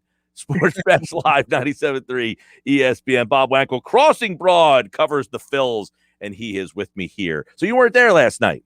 I was not. I've actually been away this week from the team, and so I saw what happened. I've been following, but I have not been there in person, and I haven't been covering the team. And I apologize in advance. I think I'm working on about 95 minutes of total sleep the last 2 nights. So yeah, I gave you a chance for a bullpen game today. You said I wanted to take the ball and start. Yeah, that's all right. You don't need Sam Coonrod for this one. We can hold it down. I could be there and cover it, or I could watch it from afar and tell you that these guys are absolutely 100% cooked. Well, okay, so you said they're 100% cooked. Was it because of the way they lost the game last night? I mean, I'm there last night, and I said, hey, one more pitch and we're out of here because, people are getting restless. They want to leave. And, of course, the pitch gets delivered into the right field stands, and then you give up another one because you did get the run back in the ninth, but because you gave up a bomb that almost went out of the stadium. I mean, that thing was one of the furthest home runs I've ever seen. It just feels like that coupled with a bullpen game today is like a crushing blow. Yeah, listen, I agree. I mean, we haven't seen a real pennant race here, or a division chase with a plus 500 team going down the stretch that you thought actually had a shot in the middle of September in a long time. So I look at this and I say, hey, it's easy to overreact and say the contextuals of last night. It ends the season. There's no way they're going to overcome this. They're 3.5 games out, 22 games left. Mathematically, there's time. They're still playing a bad Rockies team the remainder of this weekend. We still know about the favorable schedule, still have Atlanta for 3 games. They could pass the Braves, but they're running out of opportunities. And when you combine the way that they lost last night with the way that the Braves come back, it's a huge swing, and I just wonder at some point, you can say these guys were resilient, and they fight, and they kept themselves in it despite some injuries and bad circumstances, but I think it's really hard to say after 160, 140 games now that this is a playoff team, or this is a team that's going to be able to run down the Braves and be 4 games better than them essentially over the last 3 weeks of the season. Bob, I took a look at it and said, look, 71-69. You're in a pennant race by numbers only, by games back only. Record-wise, this just isn't a playoff team. I mean, that's the reality of it is they're just not good enough. It's not a playoff team. Yeah, I agree. And I think that, losing Rhys Hoskins is obviously a killer, and I'm not really in excuse mode for these guys. I think that there's still enough there that they should have been able to take advantage of this, especially when you consider the way that their starting pitching has been for the most part. Certainly they have to go to a bullpen game every turn through the rotation. But by and large, they've gotten decent starting pitching, and the offense is just completely. They won the game. They had the bullpen game. Yeah, but that's what I kind of come back to. I they just have had so many opportunities, so many advantageous situations that they've just kicked away again and again, and at some point that catches up with you. And just some simple math here. If you look at the reality of this situation, if the Phillies were to get to 85 wins, they would have to go 14-8 the rest of the way. The Braves would have to go 11-12. Now, can the Braves go 11-12? Would I put that beyond Atlanta? No, I wouldn't. But are the Phillies going 14-8 over their last 22? I just don't see it. And that's where I'm at. And if you look at Baseball Reference, they do playoff projections. They have the Braves penciled in around 88% to win the division. The Phillies are checking in somewhere roughly in the neighborhood of 10%. So you look at those odds, you look at the sportsbook odds, Braves are minus 360 to win the division. Phillies are plus 380. It's a long shot. It just is. It is. And last night didn't help. And especially now you're going to have that 7-game set, 3 with Baltimore and 4 with Pittsburgh, or vice versa. It's 7 against those 2 teams. I guess you can circle them. Here's the problem I have with that, Bob. They've had the easiest schedule since the All-Star break and haven't really taken advantage of it. They still sit 3.5 back. That tells me, again, 71-69. I don't care if you're playing good teams, bad teams, mediocre. You're mediocre, and therefore that's why you're not making up the ground you want. Yeah, I think that's just really what it comes down to. You look at where they're at and what they have in front of them, and certainly they would be, in theory, able to rip off a number of wins here. And I know that they've had 2 extended winning streaks after the All-Star break, but those winning streaks have been they're completely wiped away 3-4 games out, because then they go into these tailspins. I mean, they have this impressive Labor Day victory over the Brewers. Then they don't, they lose the series the next 2 nights. You come back last night. Like, to me, that was a game where it was like, you've got to get right. And you had to get right last night. You were 1 strike away. You lose the game. And I just don't think there's enough talent here. Maybe they can win 6 out of 7. Yeah. But can they win 15 out of 22? That I don't see. Yeah. Well, how about this poll? I just saw this. Ryan Spader pulls this one. The Phillies have had the lead in 106 of their 140 games this season. By comparison, San Francisco has had a lead in 109 of their 140 games. San Francisco has the best record in baseball. Philadelphia's 500. 30 blown saves. I mean, these are things you just cannot overcome. Now, Girardi was asked last night, are you going to stick with Kennedy? What are you going to go back to Neris after the people have been begging you to pull Neris? He's basically out of cards to pull in that bullpen. Yeah, I mean, listen, Hector Neris has done a really nice job. When he's not been in the 9th inning, in tough spots, he's held down multiple innings at times. He's pitched out of jams at times. But like you've seen now over multiple seasons that the 9th inning and Hector Neris don't get along. So how can you, with any conviction whatsoever, go back to him, And that's a good one. And you just look at it, and I mean, listen, Ian Kennedy has not been very good. I mean, he really hasn't. He was certainly he struggled last night, but I just don't know what else Joe Girardi has. And Mike, I have to say, and maybe this is because I've stepped away from it a little bit over the last week, but like, that's the thing. Of course, Joe Girardi has to be asked, what are you going to do about your closer? Like, but his options. And like, as you're asking that question and you hear his response, like, he doesn't have any. Like, and that's exactly the thing. It's not like you're sitting at home listening to Joe Girardi, or, you're on a Zoom call listening to Joe Girardi and saying like, well, if I were Joe, this is what I would do, because the answer is so obvious. I mean, if you just watch this team, that Joe Girardi has struggled at times himself, and he should not be absolved of blame.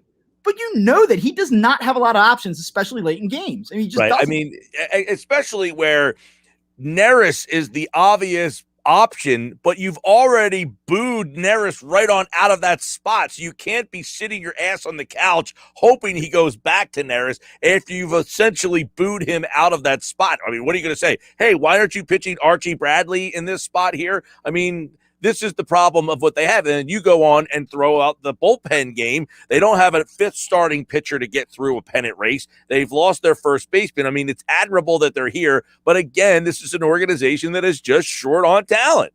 Yeah, I mean, there's no question about it. And I mean, you name all these others, all these other scenarios, all these other problems that they're facing, and it still comes back to Aaron Nola, right? Like you're getting out of Aaron Nola on any given start. And so I think that that's really the problem. When you just look at this and you watch them play a decent game, or they string together 3 or 4 solid games in a row. But when you step back and you just see this thing on repeat again and again and again, it's really hard to believe in the product. And you said you were down there last night. I mean, listen, nobody there. I watched a game on television. It didn't look like there was a soul there. It looked like a Trenton Thunder game. And so to me, that kind of says that I think there was more people to see Petty pitch than there was at that game last night. Probably was. And I just think that kind of goes to show you, hey, it's the fall, school's back in session. Here comes the NFL.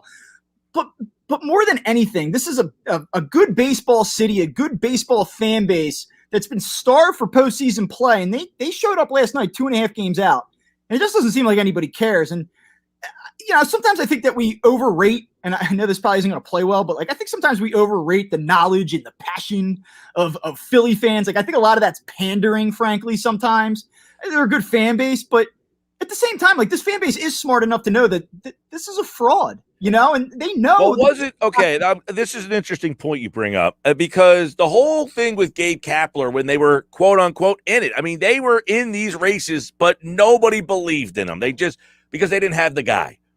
Is Bryce Harper not a guy? I mean, didn't you bring him here to give you the belief that we have a guy? So because we were 2 games out in September, you didn't believe in us. Well, now we have a guy that you should be believing in us. Is Bryce Harper not the guy we thought he was? Oh, he is. Even though he's going to be in the MVP conversation, for God's sakes. I mean, if the rest of this team, it's a shame because I know that the MVP is an individually based award. But I mean, if the rest of this team was pulling its weight on a more consistent basis, to me, like, he would be the front runner to win this award. Like, he's been that good. Like, he has had clutch moments. He has pulled his weight, but it's been all for naught, right? Like, because they're not winning these games. They're not letting his big moments. Like, he hits that homer early on the other night in Milwaukee, but it comes in a loss. He hits a home run last night at the start of the game. Like, if they win the game, the narrative changes. Like, Bryce Harper propels Phillies to key victory 1.5 games out.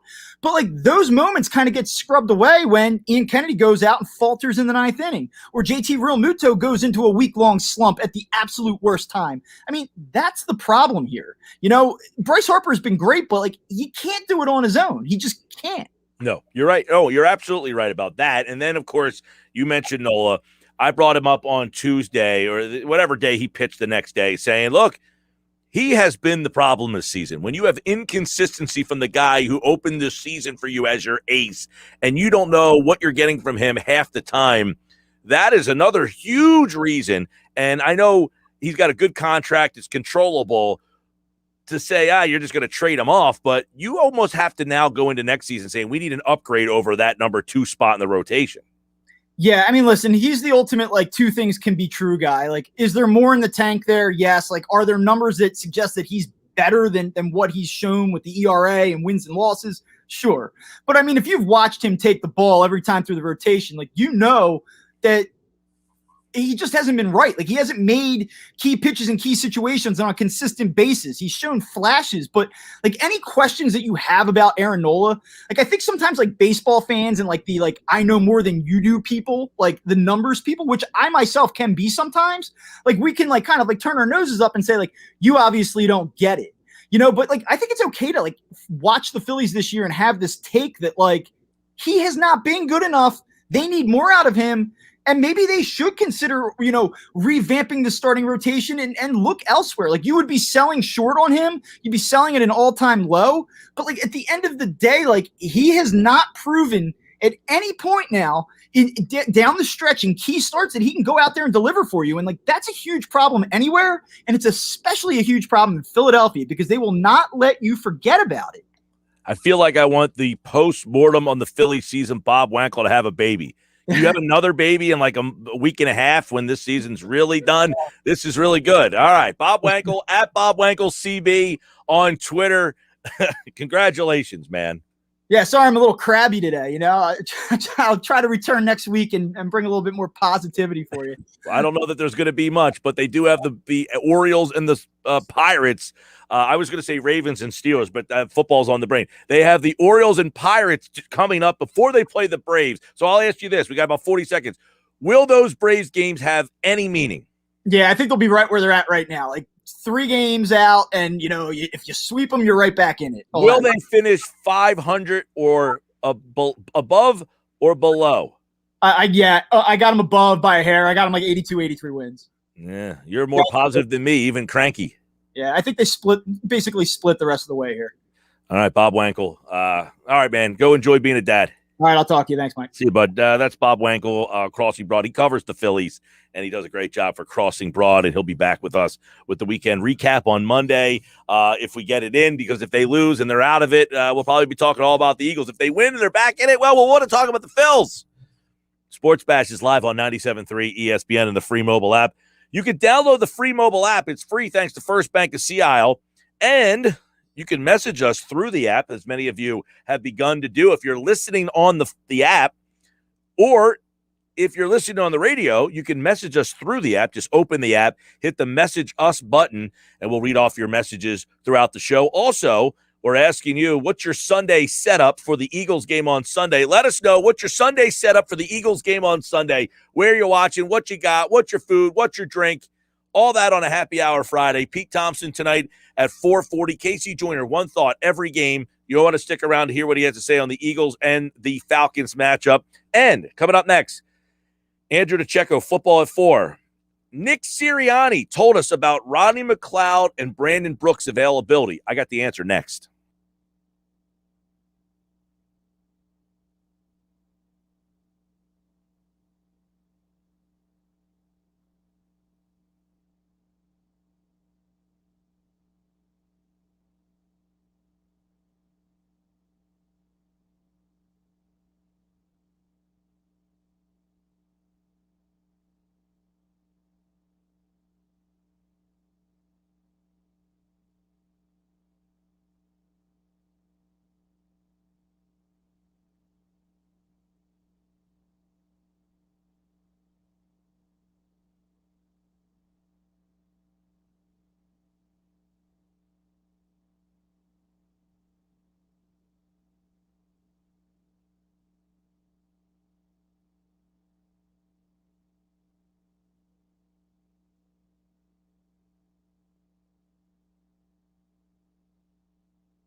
Football at 4 is powered by the Inside the Birds podcast, and it is brought to you by Caesars Entertainment Group of Atlantic City. Come experience the ultimate sports destinations all season long at the Wild Wild West, Tropicana, and Harrah's Resort, Atlantic City. Book your game day experience today at Caesars.com. I'm Mike Gill. Andrew DeCecco has the Friday Football at 4 for you. Here, it's Eagles and Falcons. We've got you covered.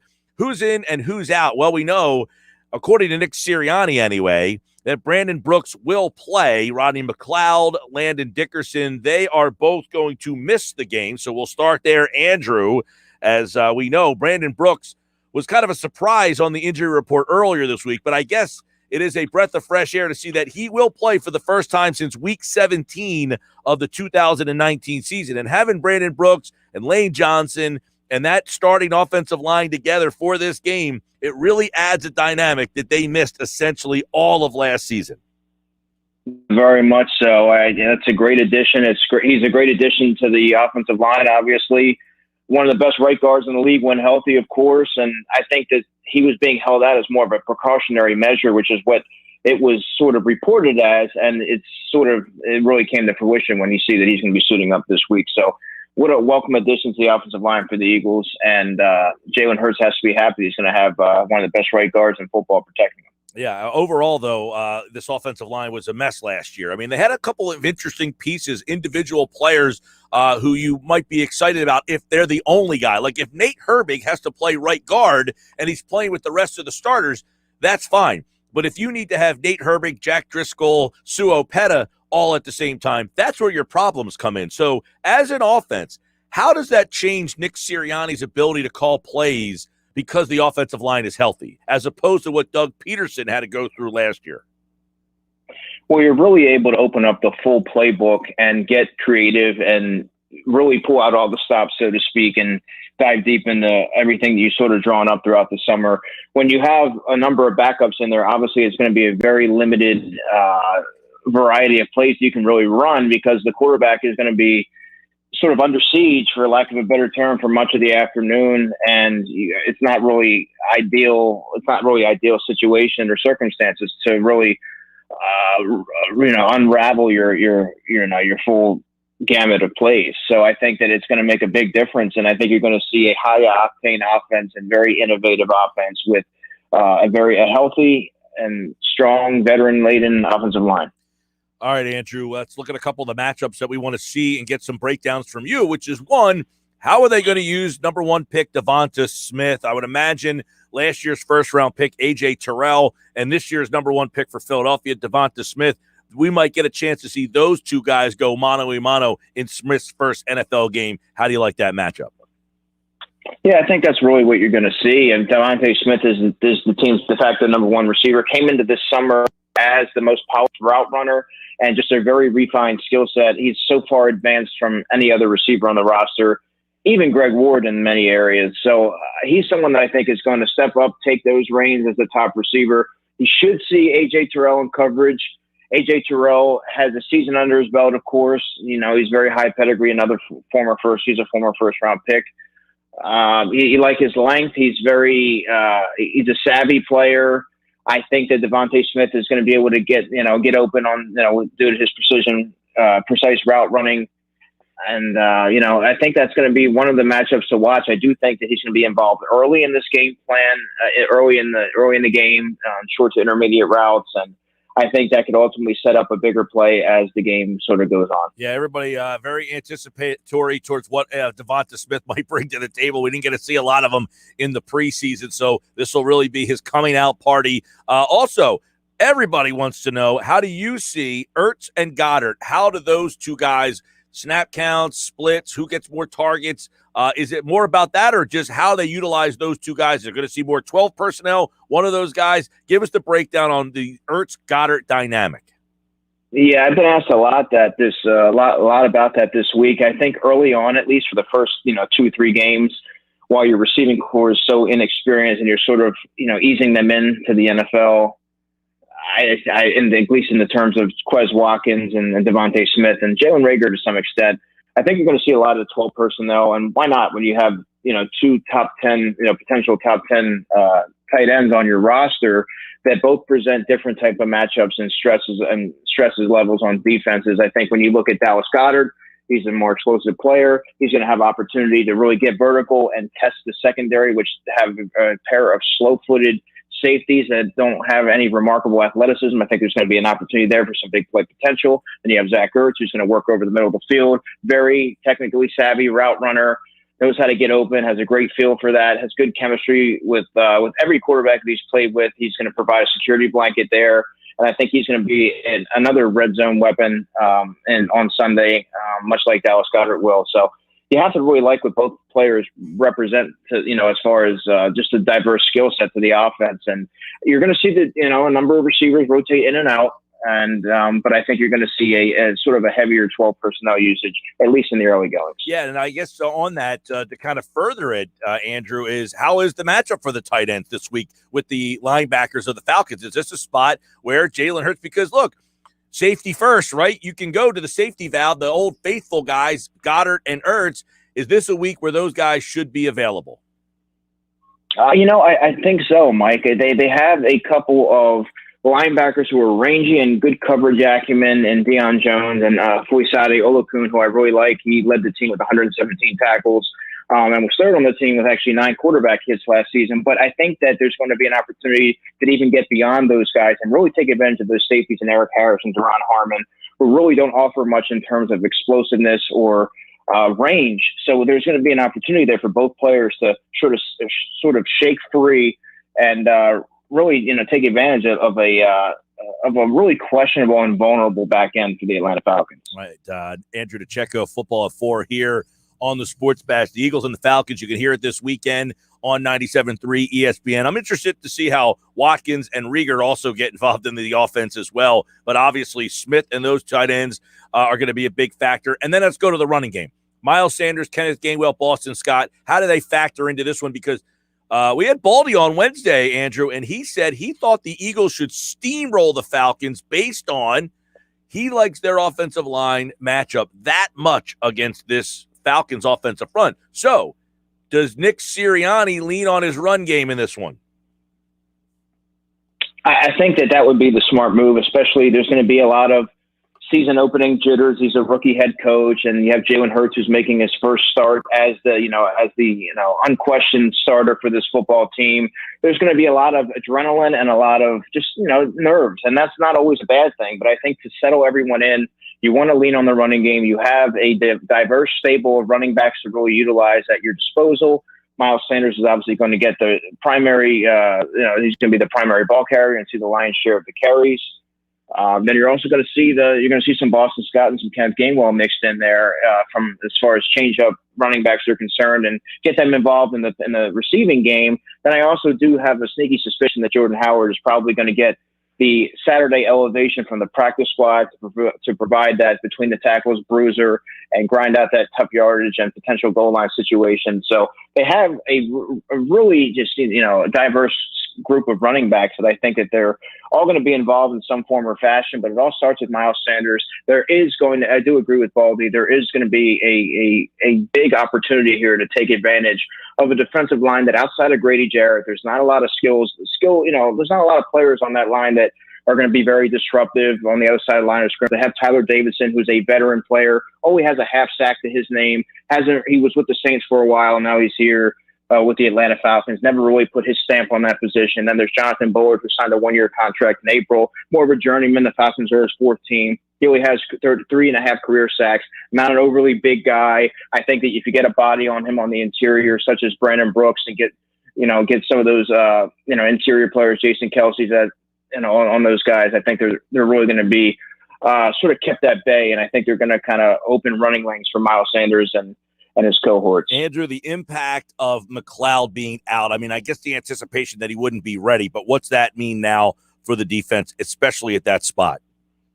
Yeah, it's really no surprise he's not going to play. However, I think that you're going to see, many may think that it's going to be Kevon Wallace is going to get the start. I have a feeling that it'll be Marcus Epps that's going to get the call, and I think you're going to see a lot of Wallace rotated in. I think they're going to sort of platoon in that area, but with Marcus Epps, you're going to see a player who isn't going to wow you with athleticism, But he is a very sharp-minded football player, has pretty decent ball skills, but he doesn't play with great anticipation. He's not the fastest safety, but I think there's a comfort level there with him back there, knowing that he's very, he has his assignments down pat. They know exactly what they're getting in him. Then you have a little bit more of an upside player in Kevon Wallace that can do a little bit more things and provide more value than Epps can. So I think you kind of see those guys platoon there, but they're going to have a heck of a battle going against Kyle Pitts, who's pretty much like a unicorn. He can move all around the offensive formations and present all different types of mismatches.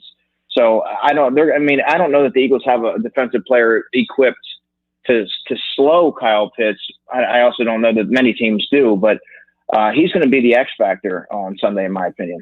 He's an interesting guy. I want to talk more about him, but first I want to see your thoughts on the Eagles front. You've got Brandon Graham, you've got Fletcher Cox, you've got Hargrave. We've heard so much about Sweat. They've got Derek Barnett. How are they going to use Ryan Kerrigan? The Falcons' offensive line is kind of iffy. Yeah, especially on the interior. You have Chris Lindstrom, the right guard, who's a third-year starter now. You have Matt Hennessy, of course, from Temple. He started 2 games last season, was not overly impressive. And then you have a rookie in Jalen Mayfield from Michigan, who's going to, sort of be thrown in there to start at left guard, going up against that ferocious interior that the Eagles have. And that's where they're really suspect. Even on the edge, when they have Caleb McGarry, that is, and they have Jake Matthews. I think that there's going to be an opportunity there for the Eagles edge rushers, particularly Josh Sweat, who I think has double-digit sack potential in this game, to really, turn the corner and provide pressure on Matt Ryan. But I think it really starts up front in the middle with Fletcher Cox and Javon Hargrave to collapse that pocket. Even if they don't get to Matt Ryan, I think just getting him off his spot, he's not a very mobile quarterback by any stretch of the imagination. So just providing that pressure up the middle and moving him off his spot just a little bit has, shown that he'll force some erratic throws, and that can lead to a turnover. So I think that's where it's going to be won.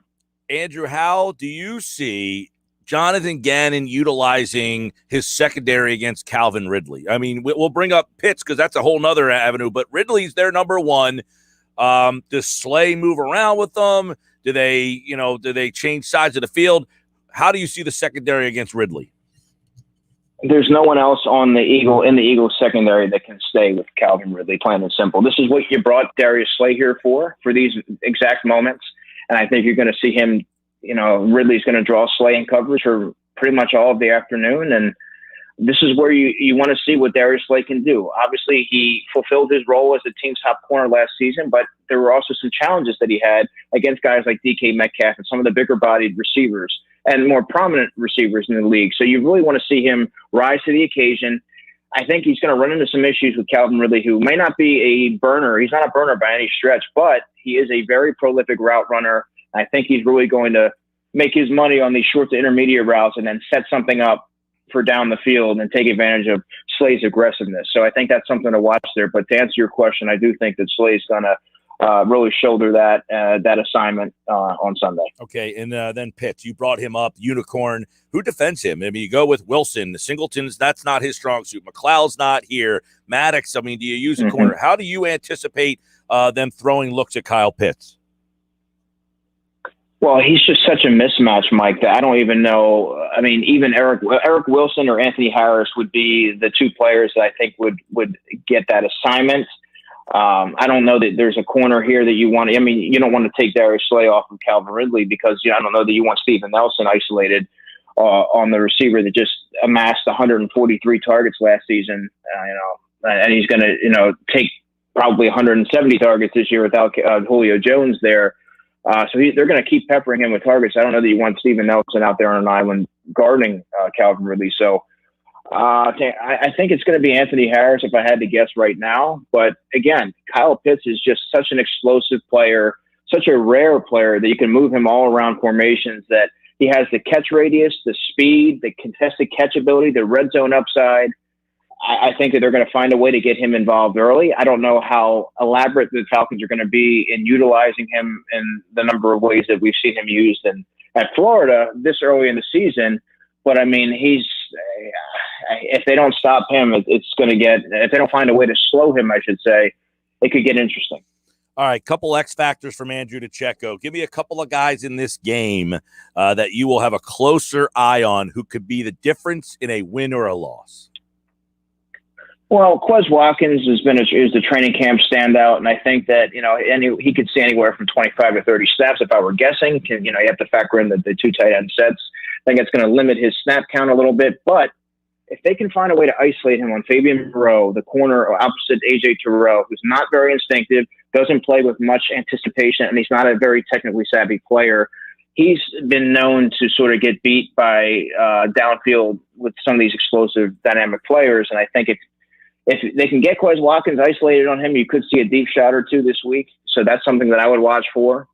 And, Javon Hargrave is another X factor of mine. I think that he's going to benefit from Fletcher Cox sort of commanding double teams as he does. So I think that he's going to really be able to collapse the pocket and make life miserable for Matt Ryan early, which could force a turnover and flip the script for the entire game. All right. With that, we've got a lot of breakdowns on this game, the Eagles and the Falcons, and obviously anticipation for this Eagles season, a little low for most people. I think last year was painful, Andrew. That was a painful season. If the team is not a successful one, it at least seems like it's going to be a more entertaining one. So week one, this is a 4-wins Falcons team coming into this season. Can the Eagles go on the road and pick up a win against the Atlanta Falcons? Kind of give us your breakdown and how you see this game going. Well, here's the thing. The Falcons may have the home field advantage. They have the veteran and experienced quarterback, and who has a long-standing relationship with Calvin Ridley, their top receiver. So obviously there's that familiarity there. However, the Eagles have the better roster, and they're stronger on both sides of the lines. And I think that's where the game was ultimately won. I have the Eagles winning this game 24-20. 24-20, Andrew DeCecco, Inside the Birds, and, of course, the Inside the Birds podcast. And the Inside the Birds guys will be having their new pregame show starting on Sundays at 10 o'clock. You can get the details on the Inside the Birds Twitter account. They got a press release out on that. Andrew, of course, will be back on Tuesday to break this all down and look ahead to the Eagles and the 49ers. But you got him going off on the right foot. Eagles 24, Falcons 20 at A DeCecco NFL. And we appreciate him, as always, on the Happy Hour Friday. Thank you, Andrew. You got it, man. Enjoy the weekend. Oh, yeah, man. The football's back. Andrew's back. We're all back. Well, Andrew's been here, and I've been the one that has been gone. And we are brought to you, of course, Football at 4, by Caesars Entertainment Group of Atlantic City. Come experience the ultimate sports destinations all season at the Wild Wild West Tropicana, Harrah's Resort, Atlantic City. Book your game day experience today at Caesars.com. 4 o'clock hour of the show. We're in the 4 o'clock hour already on a Friday. Holy mackerel. We are cruising and moving and moving and moving. It's brought to you by PropSwap, America's sports betting marketplace. Sell your sports bets, take your profit, find out how. PropSwap.com. Download the PropSwap app today. Those of you watching the show on YouTube and Twitter, you can see all my notes from my interviews today. Those are all my chicken scratch notes from what the guests said that stood out to me. I like to highlight them and write them down, and I should do a whole blog post. I'm not allowed to call them blogs anymore, but I don't know what you want me to call them. An article about the notes that I have. See my notes here, everybody watching the show? Can you read anything? Can anybody watching this read what I'm showing you right now? There's Sal Powell's score up here. There's Andrew's score there. Here's some notes from the Sal Powell interview. I don't know what this is in this area over here. These are just notes of stuff that people said throughout the show. Here's one over there. These are questions that I had in my head that I didn't want to forget. See, if you're watching the show, you get a little bit more insight. Happy Hour Friday. Pete Thompson in 20 minutes. What's the Sunday setup? Mike, Sundays I have 3 TVs in my kitchen. My 86-inch in my living room, my 65-inch on my deck. Food will be buffalo chip dip and pepperoni rolls. Coors on tap. Go Birds. That sounds like a great day. Got the 86-incher and the 3 TVs in my – okay, I thought he meant 3 TVs. There's no punctuation here. I'm not ripping you for it. It just – okay, 3 TVs, 1 in the kitchen, an 86 in the living room, and a 65-inch on the deck. This sounds like a great house, by the way. I'm almost jealous. Like, I want to come watch on the 86-inch TV and then go outside on the 65-inch TV. And then when I go to get some buffalo chicken dip, the game's on in the kitchen. Are you a single man with that set up in that house? I'll be on the deck watching. My dad might stop by. I'm going to be on the deck watching. Actually, no, he said he couldn't make it. I'll be out on the outside deck watching mine tomorrow. I don't know that my TV's 65. I don't have the exact measurement of that television. It's a little older. It's like the third guy, so we just got thrown out on the deck. But what's your Sunday setup for the Eagles and Falcons? How are you starting off the weekend? Hey, don't forget, download the free mobile app. It's free thanks to First Bank of Sea Isle. You can message the show. You can listen to us on the go. It is the Sports Bash. I am Mike Gill on 97.3 ESPN. At Mike Gill Show on Twitter. Follow me there.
All right, Sports Bash Live, 97.3 ESPN. I'm Mike Gill, at Mike Gill Show.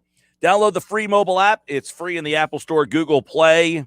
You can message us through the app. And, of course, you can watch the show live on Facebook, YouTube, and Twitter.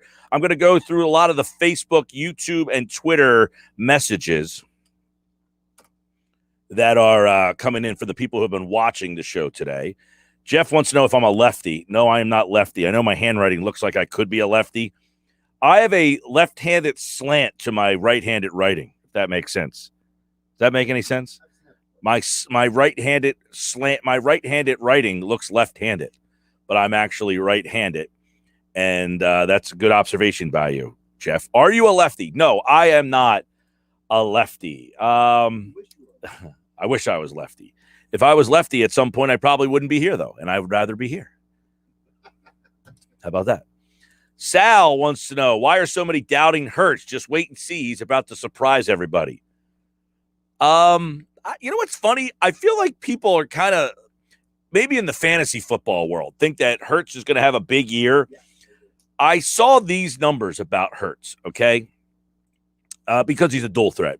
Fantasy people like running backs, quarterbacks who can run. That's why he's big.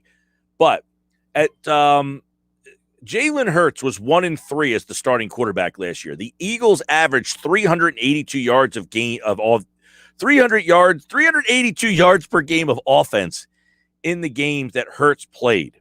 In the games that Wentz played, they averaged 318 yards.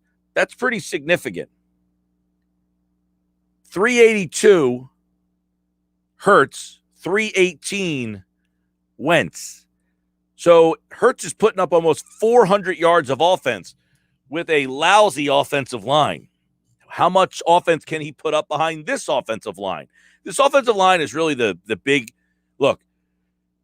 You are, as a prognosticator of this Eagles season, I am putting all my eggs in the offensive line basket. The second that offensive line breaks down, my eggs are coming out, and I'm saying the season is going to be a mess. But as constructed, this offensive line, I'm signing up every Sunday. I'll sign up with this offensive line every Sunday. Devonta Smith, the 10th overall pick in the NFL draft. You know, from Jalen Hurts' college days, they played together at Alabama for a season. 12 catches for 207 yards and 2 touchdowns. They're going to have to be better than that in this slate. But the fact of the matter is they know each other well. That is a little bit of an advantage for two guys who didn't play in the preseason at all together. Now, I've said this a couple of times. The Eagles 4-11-1 last season. It's their worst record since going 4-12 back in 2012. They only averaged 20 points a game last year. That's their fewest since 17.5 points a game in that 2012 season.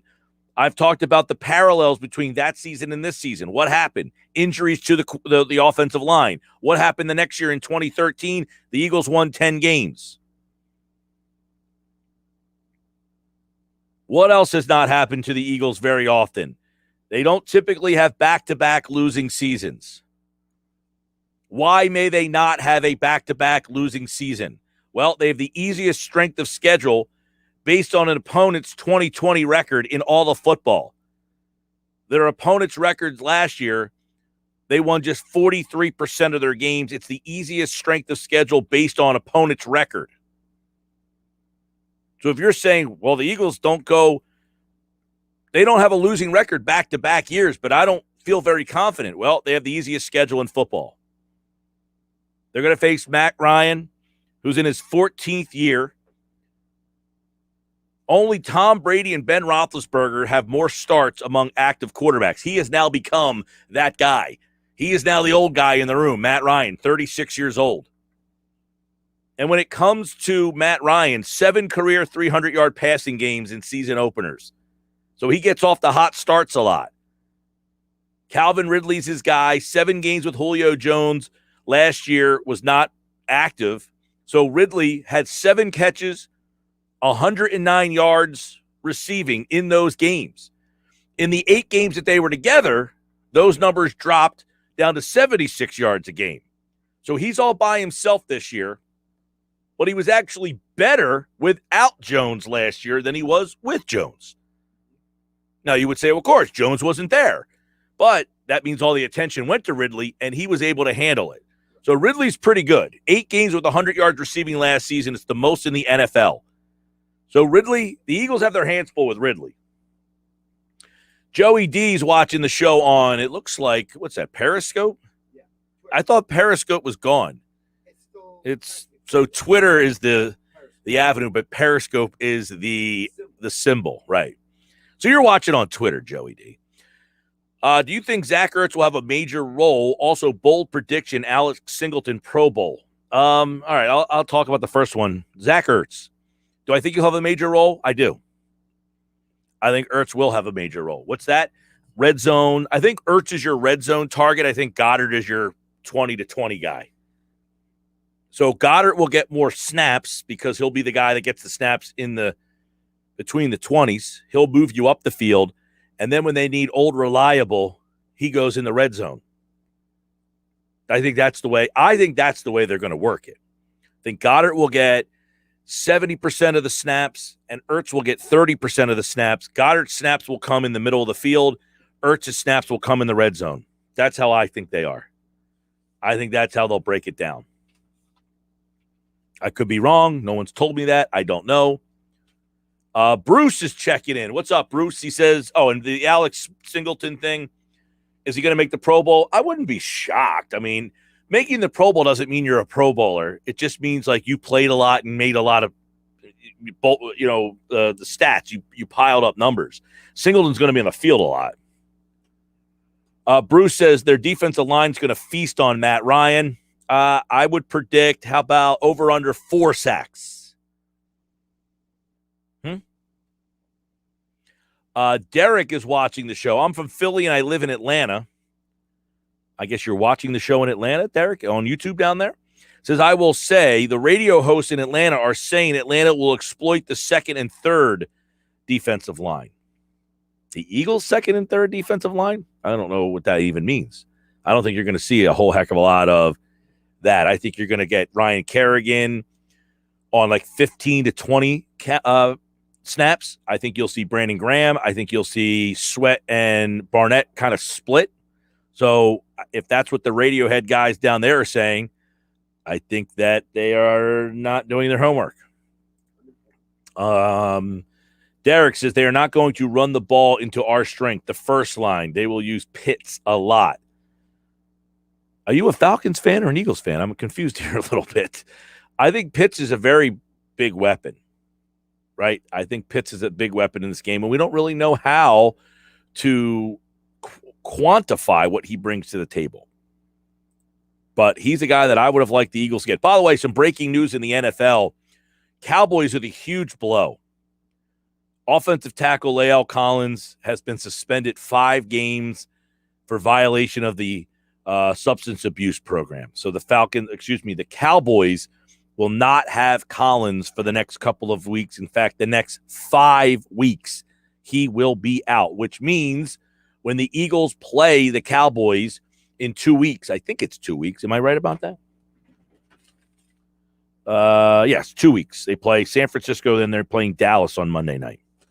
When the Eagles play Dallas on Monday night in 2 weeks, they will not have La'el Collins. All right, Sports Bash Live, 97.3 ESPN. I'm Mike Gill. Hey, did you download the free mobile app yet? It's free in the Apple Store or Google Play.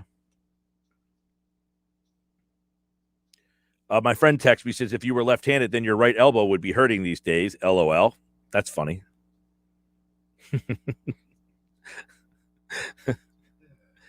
Ha, ha, ha, ha. I wish I could be left-handed if I could go back and do it again. I would be left-handed. I would actually no. Right-handed was fine. I'm not tall enough. That wasn't going to change, whether I was left-handed or right-handed. And then being left-handed would mess with the rest of my life. Like, I had 2 coaches on my coaching staff who were left-handed. So every time we went out to breakfast, we all had to sit weird because the 2 lefties. So I don't need to have like all that happening. I'm okay with being right-handed. Terry and Galloway. Mike, who the hell has Coors Light on tap? You know, I thought about that too, but once he had an 85-inch and a 65-inch TV, who the hell am I to say about what beer you're drinking? Right? Maybe drinking Coors Light, he saved enough money to buy an 85-inch television. Am I the dummy who keeps spending $11.99 on a six-pack of beer? He's got a 30-pack for what I'm paying for 6.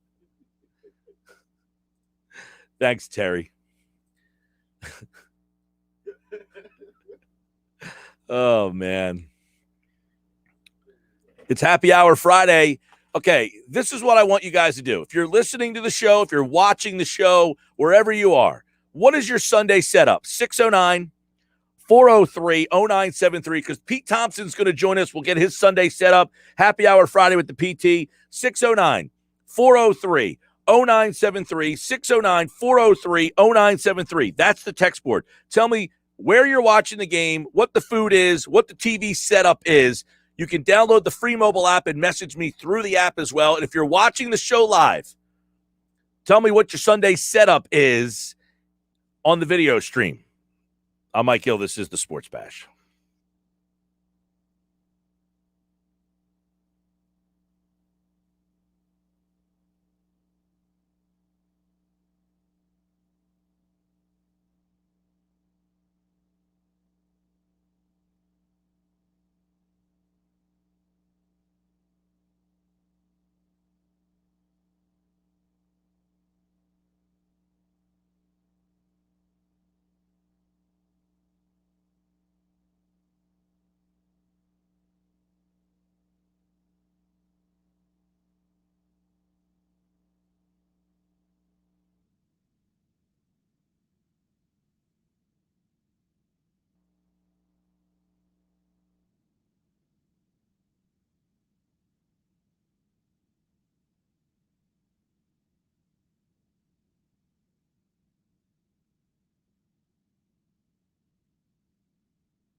Happy Hour Friday, Sports Bash 97.3 ESPN. I'm Mike Gill, and on Happy Hour Fridays, we bring in the man, the myth, the legend, the PT.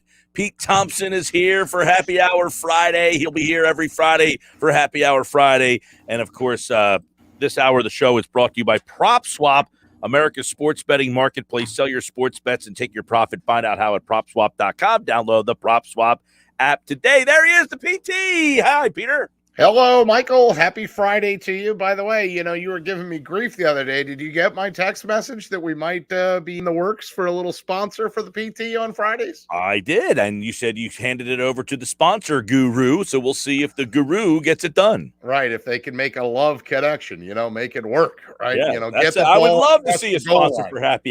for Happy Hour Friday with the PT. That should have been the first one on the list. I just don't understand it sometimes. Well, you know where I'm at, so the understanding part of that should be very understanding. Yes, so hopefully we'll get that done. Efforting, I always love that word. Efforting. We are efforting a sponsorship. So, well, if you saw my sponsorship read list today, you would think I'm actually making money, but alas, I'm getting screwed into reading things that. That is correct. Yeah. You didn't want to actually talk on a sports talk station, did you? Yeah, we'll just make you read all these things and not compensate you for any of them. When is the sports talk host like a NASCAR employee? Remember, Ricky Bobby? Well, I'd like to thank my Wonder Bread chili. Yeah, right. Exactly. I would like to know what's your Sunday setup for this week's Eagles and NFL games. It's week 1. Where are you going to be? What you eating? What you drinking? PT. All right, my Sunday setup is going to be what we've come up with. First of all, I'm going to be on with Billy Schweim, as you know, right? Yeah, this is fun and new this year, by the way. Every 12, Sunday right? from 10 to 12, the locker room with Billy Schweim and his new Sunday partner there, Pete Thompson, will be giving you a little pregame before the pregame. Yeah, call it the pregame, right? And Ken Dunnick, I believe, is going to join us for week 1, former Eagles tight end. So he'll be involved. Billy's kind of pulling all the strings. I'm just making sure I hit the buttons right so he can actually be on. And that'll get me in game mode. So I'm excited about, being on the radio and being on with Billy and thinking game. So that's 10 to 12. And then that really, from the Northfield studios to Galloway where I live, plus who knows what distractions happen when the show is over. I should be sliding right into the PT abode right about, with 15 minutes to go for kickoff to set myself up with food, beverage, and I've got the 2 TV setup, right? So I've got the gigantic, 65-inch or whatever up on the top left. And then I have like an old 42 or 32, a little small one that fits sort of on the table. And I'll never forget, my lovely girlfriend Susan said, you're not keeping that there, right? And I was like, yeah, surprise. That table is now the secondary TV table. But that's where I put the plants and that's where I put the pictures. That TV has sat there since I think 2 football seasons ago. And so you can't get a lot, you can't rewind that TV, the way it's set up, but I just split the cable and then I have 2 TVs going. So whatever I want to put the primary channel on and then the big TV I can bounce between. Now when the Eagles are on, look, I'm watching the Eagles, okay, first and foremost. But once you get past the Eagles game, once you get to about 4:30, then I'll have almost exclusively Red Zone up on the one TV, and then on the secondary one, whatever's the over-the-air game that's played in the late. So you're still a Red Zone guy. I'm not the Red Zone guy. I like to get into a game. I like to get in the game. My Sunday setup, now it's funny you say this because you've been to my house. I have that outside deck that is screened in. I'm jealous of that for these first 4 or 5 weeks. Well, Pete Thompson, you are invited to come over after the Billy Schweim locker room. I live right around the corner. You can stop by for the Eagles game. I will be close. You can stop by and watch on the outside deck, maybe just the first half, and then at halftime you leave. Yeah, you know how that's going to go over when I present that plan. Okay, well, the invite is there. All right, extended, duly noted. Okay, so I like to watch out on the porch. The only issue sometimes with the porch is the sun hitting the screen. Oh, sun glare. Now that's interesting. It doesn't happen often, though. It doesn't happen often. But I have a nice sized television on that back porch, but I only have one. Now, I have talked to her about getting a second, and she's not adverse to it, but it's it's hard to find the perfect spot for it and doing all the stuff. But you know what? Quite frankly, I like the Eagles game on, and that's it. I don't want a second game confusing me. I have the TV that I can see in my house, though. Yeah. I can see through my window into the television in my house, and I can just kind of throw something on that one. Right. And that one's the YouTube TV, right? Yeah, Is the but one, yeah.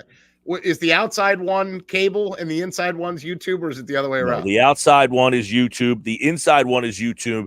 My bedroom is cable. Oh, well, you're not involving that one in the scenario here, but you could. No, but the guy who texted in earlier said he had one in his kitchen, an 85-incher in the living room, and a 65-incher and a 65-incher on his deck. B. King says his Sunday setup: wings, Detroit-style pizza, and a good old handle of the captain. Party foul for the Detroit-style pizza from the national chain instead of going to a local establishment. Well, we don't know where that guy lives. That's true. If he's in Delaware, then have at it. Well, he could be anywhere. He's watching on YouTube. He could be in California for all we know. That's true. Yes, Peter. Sorry. Or maybe he lives in Detroit. Yeah, there you go. Sal says he took off work to watch the game. Eagle fans only, no negative vibes in his house, so that's nice. Our buddy Doug says the man cave will be going. The Eagles on the main TV, bar TV, the NFL Red Zone on the top left, live lines Doug. On the top right, Sea Isle Spike Tees, Kentucky Mules, and an Oktoberfest. I love the live lines on the top right. That's right. We're gonna. What channel are you watching? The gambling channel. Well, you can bet live action, baby. I know, man. You got to be connected. That's awesome. Just think, if you were a younger man and you could bet live on your apps, I'm a DraftKings guy. Me personally, I'd be in big trouble. Because just like I can't have one adult beverage, I cannot make one bet. It is kind of funny to work with Billy on a weekly basis and see him on Sunday stressing about what his wagers are. And my phone's not working. I'm thinking yeah, check the person holding it. What $50 can I lose this week? Oh, gosh. Poor Billy. We just give him the business. All right, Pete. A lot of people don't have high expectations. They're playing the Falcons, which, let me remind you, won 4 games last year. That's so true. Last year. So, I don't know. Should we have some higher expectations, at least for 1 week? I got to be honest, so my expectations on the team overall were not good. And then because you had him on and because I've heard you talk about it so much, I'm going to defer to the quote-unquote expert. If Baldy has high expectations, then I'm going to run right along with him and go, okay. And I get his point, Yeah, to me, just if you looked at the numbers, 4-11-1 versus 4-12. I mean, I know it's a year-to-year league and teams are different, and but I actually think that if I'm subscribing to that theory, and yes, the offensive line is going to start, right? They're all supposed to play, correct? Yeah, Brandon Brooks is going to play according to Nick Sirianni today. So if that's the case in Atlanta, I heard you talking in football at 4, if Atlanta's secondary is it can't be that much improved than the worst secondary in the league from last year. So if that's the case, you would expect the Eagles to have some success and be able to move the football and be able Atlanta's defense is horrible, by the way. Their defense is not very good, and their offensive line is very average. So the Eagles have a couple of things. Yeah. Right. The Eagles have a couple of things going for them is that this is a bad defense, and they have a very good offensive line against a very average defensive front for Atlanta.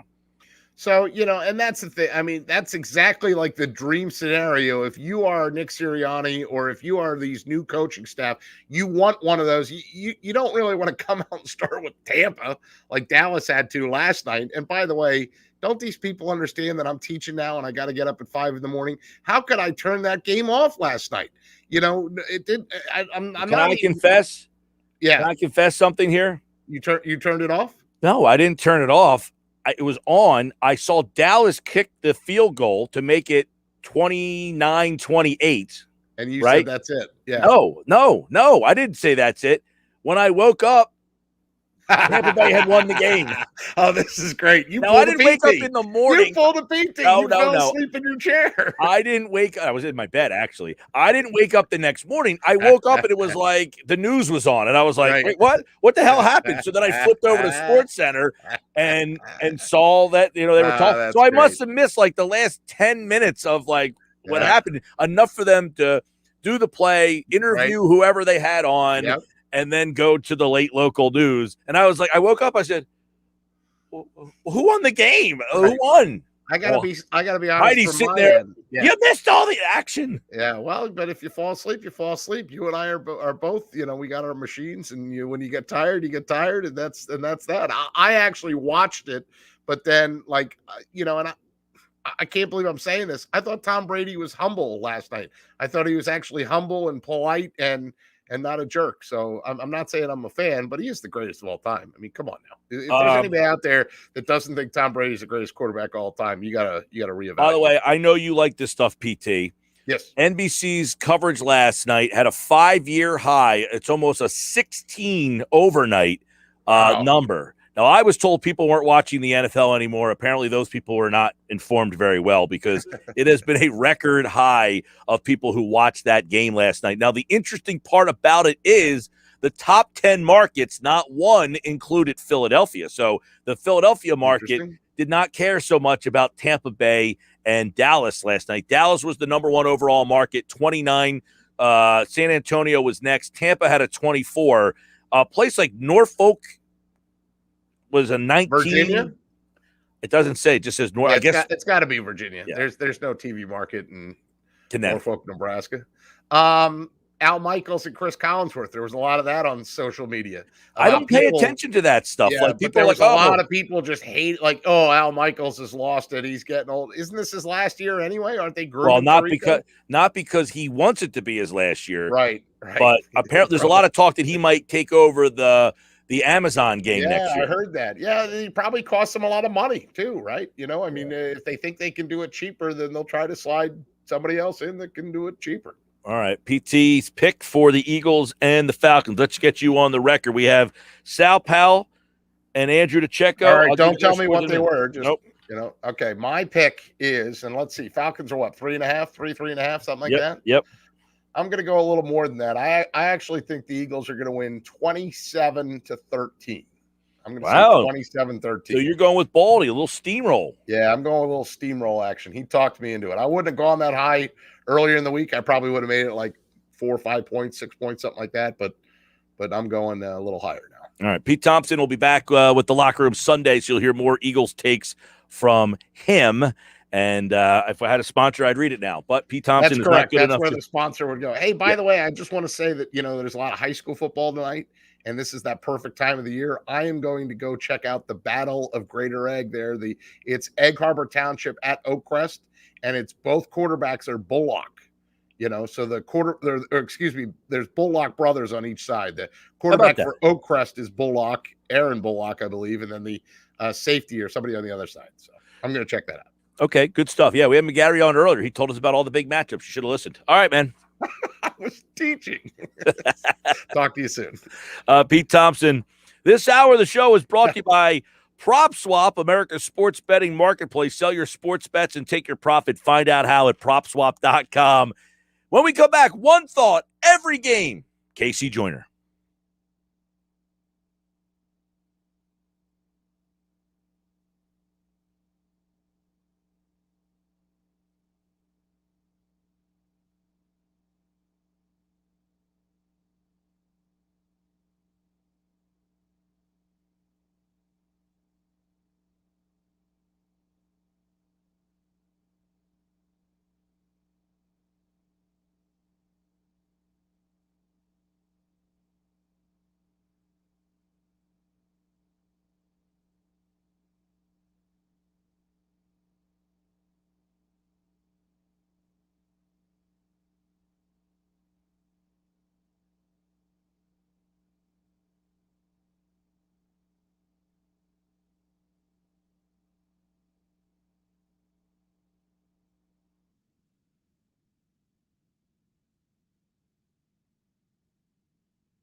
5 o'clock, Sports Bash Live, 97.3 ESPN.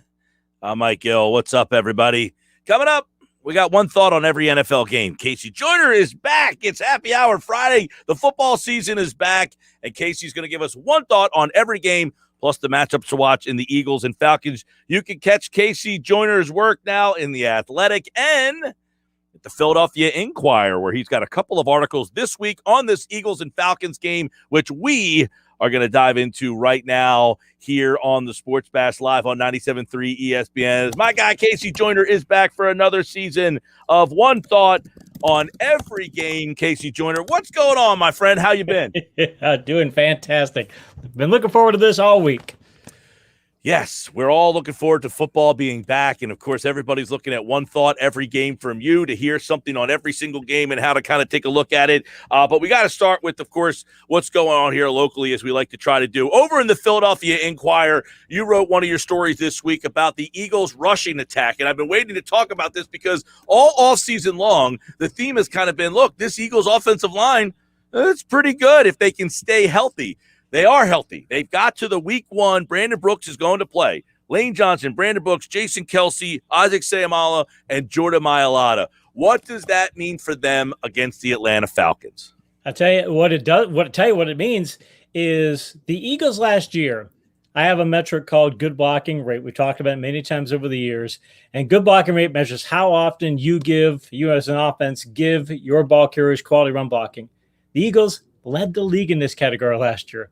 Number one, despite having 14 offensive line changes, which is an NFL record for a 16-game season. 14 starting NFL line combinations, and they still go out and lead the league in good block rate, and they get everybody back. In fact, that article talks about, one of the things it talks about is Kelsey actually struggled some last year. He did not have the kind of year that he has had in past years, and Dallas Goedert actually didn't block quite as well as he has in past years. But they weren't really bad, but when you looked at them compared to what they had in previous years, they weren't doing as well. I think Goedert going out for passes did it. I think Kelsey having to help out other people on the line because of so many injuries did it. So, and they've got arguably, Jeff Stoughton's one of the best coaches, best assistant coaches in team history. He might be the best offensive line coach in the league. So, they've got the makings of a team that can run the football. We seem to talk about this every year.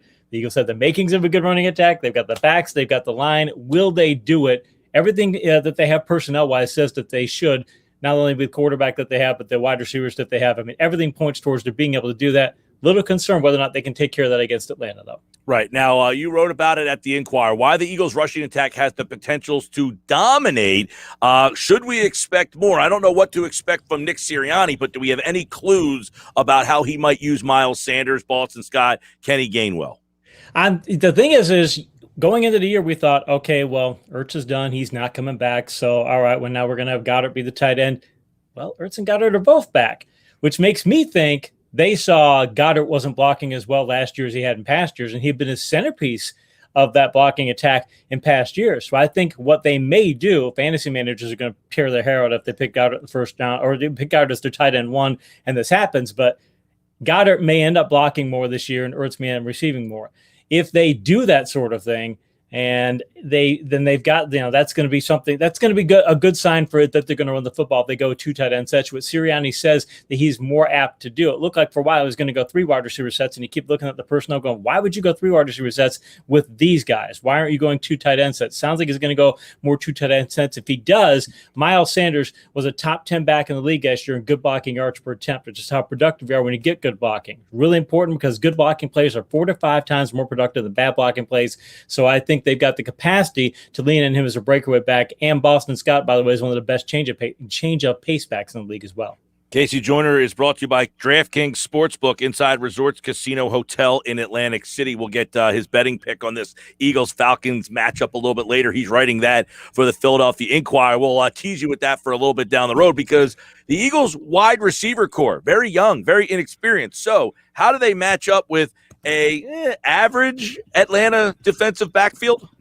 Yeah, it is an average Atlanta defensive backfield. I grade matchups on a scale of 1 to 100, with 100 being the most favorable, obviously 1 being the worst. 64 matchup points for Philadelphia this game in the passing game. So that's a solid number. It's not great, but it's a lot better than the 15 matchup points they have in the rushing game. I look at who they're going to be going up against. I mean, You've got Rager going up against a guy named Fabian Moreau is probably who he's going to face. Moreau is a green-rated cornerback. You've heard me talk about that every year. That means it's somebody they should target in coverage. I think that's somebody they could go after. Nobody else in the secondary. The Falcons don't have anybody who's red-rated in the secondary as far as coverage-wise. So, I mean, they could go after Moreau, and they could basically, if you don't have anybody red-rated in the secondary, it means that you can basically call whatever you want and not have to worry too much about personnel. But I would not be surprised to see them funnel past Moreau's way. But again, is Rager up to it? Kind of hit and miss last year, so I wouldn't try and funnel too much of the offense through him. But if I had to pick a receiver who's going to make a play, that would be where I'd go. All right, if we flip things over to the Eagles on the defensive side of the ball, they've got a pretty good front four, even 5-6. You got Kerrigan, you've got Sweat, you've got Barnett, you've got Graham, you've got Hargrave, you've got Fletcher Cox. So how do they match up with the Falcons' offensive line? It's going to be curious because they want to go with a different setup than they did in past years. But in the past, we always talked about how they were going to be, how they like to get out the field and they like to get a lot of penetration with what they call in football one gapping, where you're just taking one side of an offensive lineman and trying to get upfield and disrupt.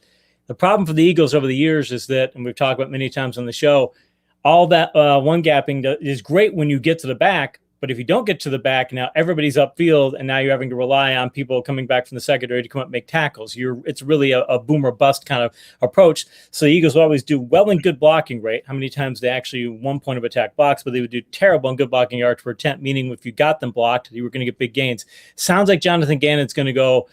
He won't get away from running one gap, but he's going to do a lot more two gapping, which means the defensive linemen are going to try to occupy space, and it's supposed to buy the rest of your defense time to get up there and make tackles. So I think they probably won't have as good a good blocking rates as they have in the past, but they might not give up the big gainers. It'll make them a more consistent defense. I'm just curious to see where they're going to try and meet that in the middle, because I don't think he's going to pure two gap. I don't think he's going to do that. He's going to do some hybrid stuff, but I'm very curious to see what they do, because I frankly don't want Fletcher Cox playing two gap because he's such a good one gap up the field player. I want him doing that. And I think they will do that. So it's going to be interesting to see how Gannon plays things out this year, because I think they're going to be able to be more consistent run defense with his approach. All right. I'm interested to see how you feel that the Eagles are going to match up secondary-wise against Calvin Ridley. We don't know what they're going to do with Kyle Pitts, but we would imagine he's going to be all over the field. So, Slay, they brought in Steven Nelson, how that kind of factors in. No McLeod this week. He is out. So you're going to Anthony Harris and probably Marcus Epps. Eric Wilson is in at linebacker. So that secondary linebacker matchup with Ridley and the unicorn, Kyle Pitts. I hate seeing Kyle Pitts have to face. I mean, I would like to have seen the starter go up against him, because Pitts is you say he's a unicorn. That's what he is. He's a wide receiver playing tight end. I mean, I don't think. I mean, they'll probably have some plays where he goes in line to, and he could block and such, because you can't just send him out as a receiver all the time. But they're going to get him out in a coverage all the time. I like Nelson. Did quite well for the Steelers. He was consistent there. He's not a great corner, but he's a consistent corner. I like him there. I'm just afraid of that matchup with Pitts. Another thing I'll mention about the Atlanta running game, though, as to why they might want to throw the ball more. Last year, I mentioned that good blocking yards per attempt metric. Mike Davis finished last in the league among qualifying backs in good blocking yards per attempt. He's just not a breakaway guy. I wouldn't be surprised to see Cordero Patterson be able to get a lot of carries this week, or more carries than people would think. I don't think they'll necessarily go Davis to the bell cow, because he wore down as the season went along last year, and they're going to be worried about that this year. It's another reason to think they'll try and funnel a lot of their offense to Ridley and Pitts. Casey Joyner, these two teams both won 4 games last year. So obviously they are struggling, or were struggling teams last season. Not a lot of high expectations for both of them this year, but what's the matchup difference in this one that could make this game go one way or another that you're looking at? The whole matchup I'm looking at is, can the Eagles run the ball against an Atlanta front seven? Again, I mentioned that they've got a strong front seven. I've got them as a red-rated run defense. It's only 15 matchup punch for the Eagles in the running game. So can they do it, and will they do it? Because if they try to go pass heavy in this matchup and they try and say, okay, we're going to throw the ball out, we're going to try and do that approach, that's going to invite Atlanta to do the same thing. If they do that, they'll lose, because they do not have a good enough passing game to keep up with Atlanta's passing game. So I think the key to this matchup is, does Philadelphia run the ball like they should? And if they do, and they get as good a blocking as they're capable of getting, even with the tough matchup, then they've got a shot. But if they try and turn this into a passing fest, it's over. All right, Casey Joyner, one thought every game. We'll get his pick on the Eagles and the Falcons coming up in just a little bit. But right now, let's take a look at one thought every single game in the NFL week number 1, which is the way he feels that the week 1 games will go. First off, we'll get your thoughts on last night's game, which was great. So Are the Cowboys for real? Tampa Bay, the favorite. What's your takeaway from last night's game?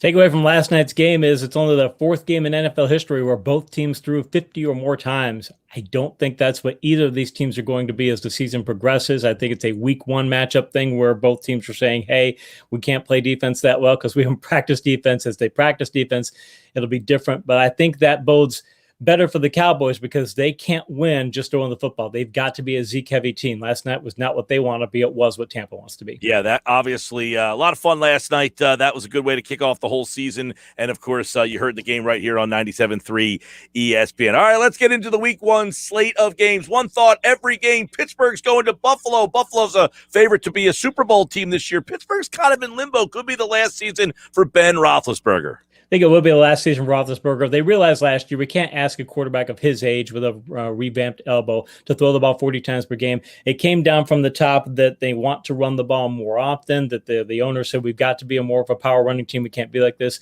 I think they're going to lean on Najee Harris a ton. But look, Tuitt's on IR. Watt missed the entire preseason, just signed the contract, but is he going to be what he was? You add this game to being at a home field in Buffalo, and I think the Bills are going to get this one. All right, Minnesota had a down year last year. Can they rebound? They go to Cincinnati. Cincinnati, Burrow's coming off the ACL. They went out and got Jamar Chase, so their offensive line's still a mess there. Bengals at home, but Minnesota did not have a very good year last year. How's this one play out? I think Mike Zimmer, last year was not Mike Zimmer football, and he said his defense played as bad as he had seen it play in his entire tenure in the NFL, not just in Minnesota, worst defense he'd ever coached. A lot of that was injuries, and he's going to do everything he can to protect that, which also means running the football. He's not going to put the ball in Kirk Cousins' hands any more than he absolutely has to. Cincinnati's rush defense gives Minnesota 90 matchup points. You add it to, I think, just an overall talent advantage for the Vikings. I'm taking them in that one. All right, Casey Joyner's with us here. One thought every single game. Let's go to San Francisco, Detroit. I like San Francisco in the NFC West. Detroit, obviously, just coming off of multiple terrible seasons. New coaching staff, new look out there, new quarterback out there. San Francisco is a big road favorite in this one. They are. This is the biggest mismatch of the week.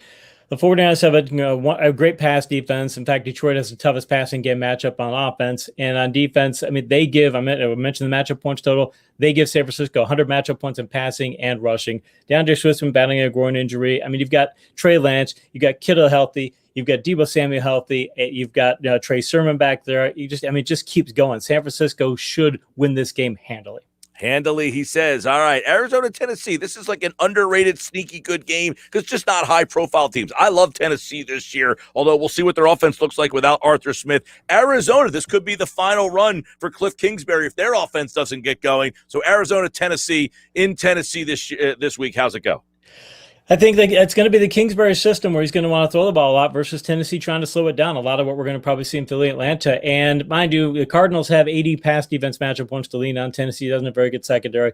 So I think that it's going to be that sort of system. I think the Cardinals are probably going to hit a lot of big plays, but you saw in the Thursday night game, it's really tough to play defense early on. And I'm just looking at the Cardinals going, can you guys tackle Derrick Henry in week one? And maybe if it's week 10, you might be able to, but you guys are just basically going to have been practicing tackling barely throughout the whole season. I think it's going to be a tough matchup for them. Add that to Tennessee being at home, I'll take Titans. That's a very good point. These are fresh legs earlier in the season than they are later on in the year. Seattle, Indianapolis, it was announced today that Carson Wentz will start for the Colts. He has not played well against the Seahawks in the past. Seahawks have to travel, though. Indianapolis. This Indianapolis team's such a wild card because of Wentz. So, do the Colts get the better of the Seahawks in week one? Looking at the Seahawks last year, everybody keeps some fantasy football. Everybody was thinking, DK Metcalf is going to be so great. And they keep talking about all the how great the Seattle passing game was last year. They forget that it was the first half they did great. And then they were giving up a ton of points, a ton of yards. And Pete Carroll said, we can't keep doing this because they lost 3 out of 4 at one point. And he said, we've got to go back to run game and defense because that's what I do. They did that late last year and they won 6 out of 7. That's, I think, why he and Wilson were butting heads. Wilson wanted to go back to throwing the football. And Carroll's like, look, it wasn't working. We were losing games and giving up 30 points a contest. So I think Seattle's going to go back to that sort of approach. I think Carson Wentz has the durability issues. They've got injuries in some of the skill position players. Their offensive line's a bit banged up. Indianapolis is. I think they'll be a better team down the road, but he's got to get under center, and they've got to get used to him being around him. Seattle has less of that sort of volatility, so I'll take the Seahawks. All right, one thought every game. Casey Joyner, L.A. Chargers going to the Washington football team. Washington football team, new quarterback, defense very good. Chargers, new coach. A lot of people like them this year. So this is a very intriguing week one matchup. It is. Washington's got one of the best defenses in the league. They were 6th in sacks and 8th in pass pressure rate last year per Pro Football Reference. They got ball hawks in their secondary. They were 5th in interception rate. They added Jermaine Davis and William Jackson III. It's going to be an even stronger platoon. I like the Chargers, but Eckler's banged up. They've got a new head coach, new offensive and defensive coordinators. They've got a cross-country trip with a 1 p.m. Eastern kickoff, and you having to face the Washington defense. I'm just looking at it going, I don't like West Coast teams playing on the East unless there's some other factors to offset that. When you're facing this sort of defense, that's not an offset factor, so I'll take Washington. All right, these two are the stinkers of the week. It's the Jets and Carolina, but at least a storyline here. Darnold against the Jets. Zach Wilson makes his debut. Carolina thinks they're better than people are giving them credit for. They didn't have McCaffrey for most of last season. Can they get a win at home against the Jets? Yeah, stinker is a nice way to put it. That it's not exactly a great matchup. The Jets, I like Robert Saleh, their coach. They've got question marks. They got a rookie quarterback. He only had one season in college, and that season was against one good season in college. That was against a slew of weak teams. They've got a 3-headed committee at running back. They're not really sure who they want. Crowder's out. Elijah Moore has missed most of training camp due to injury. Davis is in his first game in the new offense. I go over to Carolina and go, okay, I know it's Darnold. Darnold's not great, but he's a solid quarterback. They've got McCaffrey. They've got Moore. They've got Anderson. They've got a lot of proven people around them. I'll take stability over the volatility of the Jets and take Carolina. All right, Casey Joyner's with us. One thought every game. Let's go to, this is the worst game of the year, maybe. Jacksonville is taking on Houston. The Texans have all sorts of problems. Jacksonville at least has Lawrence and some stuff to watch here. They do. I don't understand why they had Lawrence splitting snaps in the preseason with Gardner Minshew. I mean, it's great for the Eagles because Gardner Minshew got a lot of snaps and he's got some practice with another team, but still he got some reps and such. It helped them. It didn't help Lawrence get developed very well. So I don't like that. ATN is out. They've got a very inconsistent wide receiver group. They've got no pass catching talent tight end. They got one of the rushing defenses in the league. I mean, Houston's got Tyrod Taylor. They've got a talented group of running backs. Their coach knows I want to run the ball, and he's got that kind of a matchup. I mentioned in my athletic podcast this morning that I think this is a matchup that could actually score a lot of points, could hit the over in this contest. I like Houston just because it's at home and because they know what they want to be, and Jacksonville's got too many question marks. The way, again, you can see Casey Joyner stuff in the Philadelphia Inquirer. You can also listen and hear him and see his stuff in the Athletic this season. So check out Casey Joyner at the Athletic and his Eagles coverage at the Philadelphia Inquirer. Let's go to one thought every game, Cleveland, Kansas City. This might be one of the marquee matchups. You got the worst matchup of the season and maybe the best. You could have the best matchup. Kevin Stefanski, he leads Cleveland to their best season since Bill Belichick. Offense has elite run blocking. They got Chubb and Hunt. By the way, I think Hunt is going to get a lot more carries this year because Chubb in his whole career, his career high-end touches is 237. I think they're realizing that platoon. So it's going to truly be a two-headed rushing matchup this year. They almost beat the Chiefs in the divisional round last year, but Kansas City rebuilt their offensive line. They want to run the ball. They did it in 2019 in the stretch run. They became not a run-centric offense, but they ran the ball a lot more than people give them credit for. So I think they're going to be able to do that. It's going to be a slugfest in both teams trying to run the ball. But look, Cleveland might not have OBJ. The Chiefs are going to have Mahomes. They're going to have Hill. They're going to have Kelsey. And I just don't think that the Cleveland's going to be able to match that big playability. I think it's going to be close, but I'm going to take Kansas City because of that and being at home. That game will be on 97.3 ESPN after the Eagles and the Falcons. We'll pick that game up in progress. Miami and New England rookie quarterback, but their defense is much different than last year. They got a lot of guys back because of COVID. Miami was a hot team last year. It's funny. You have the young quarterback, and then after like 1 or 2 years, you're kind of like, that guy's no longer any good. I'm ready to move on to the next guy. So Miami, what's the read? Miami versus New England.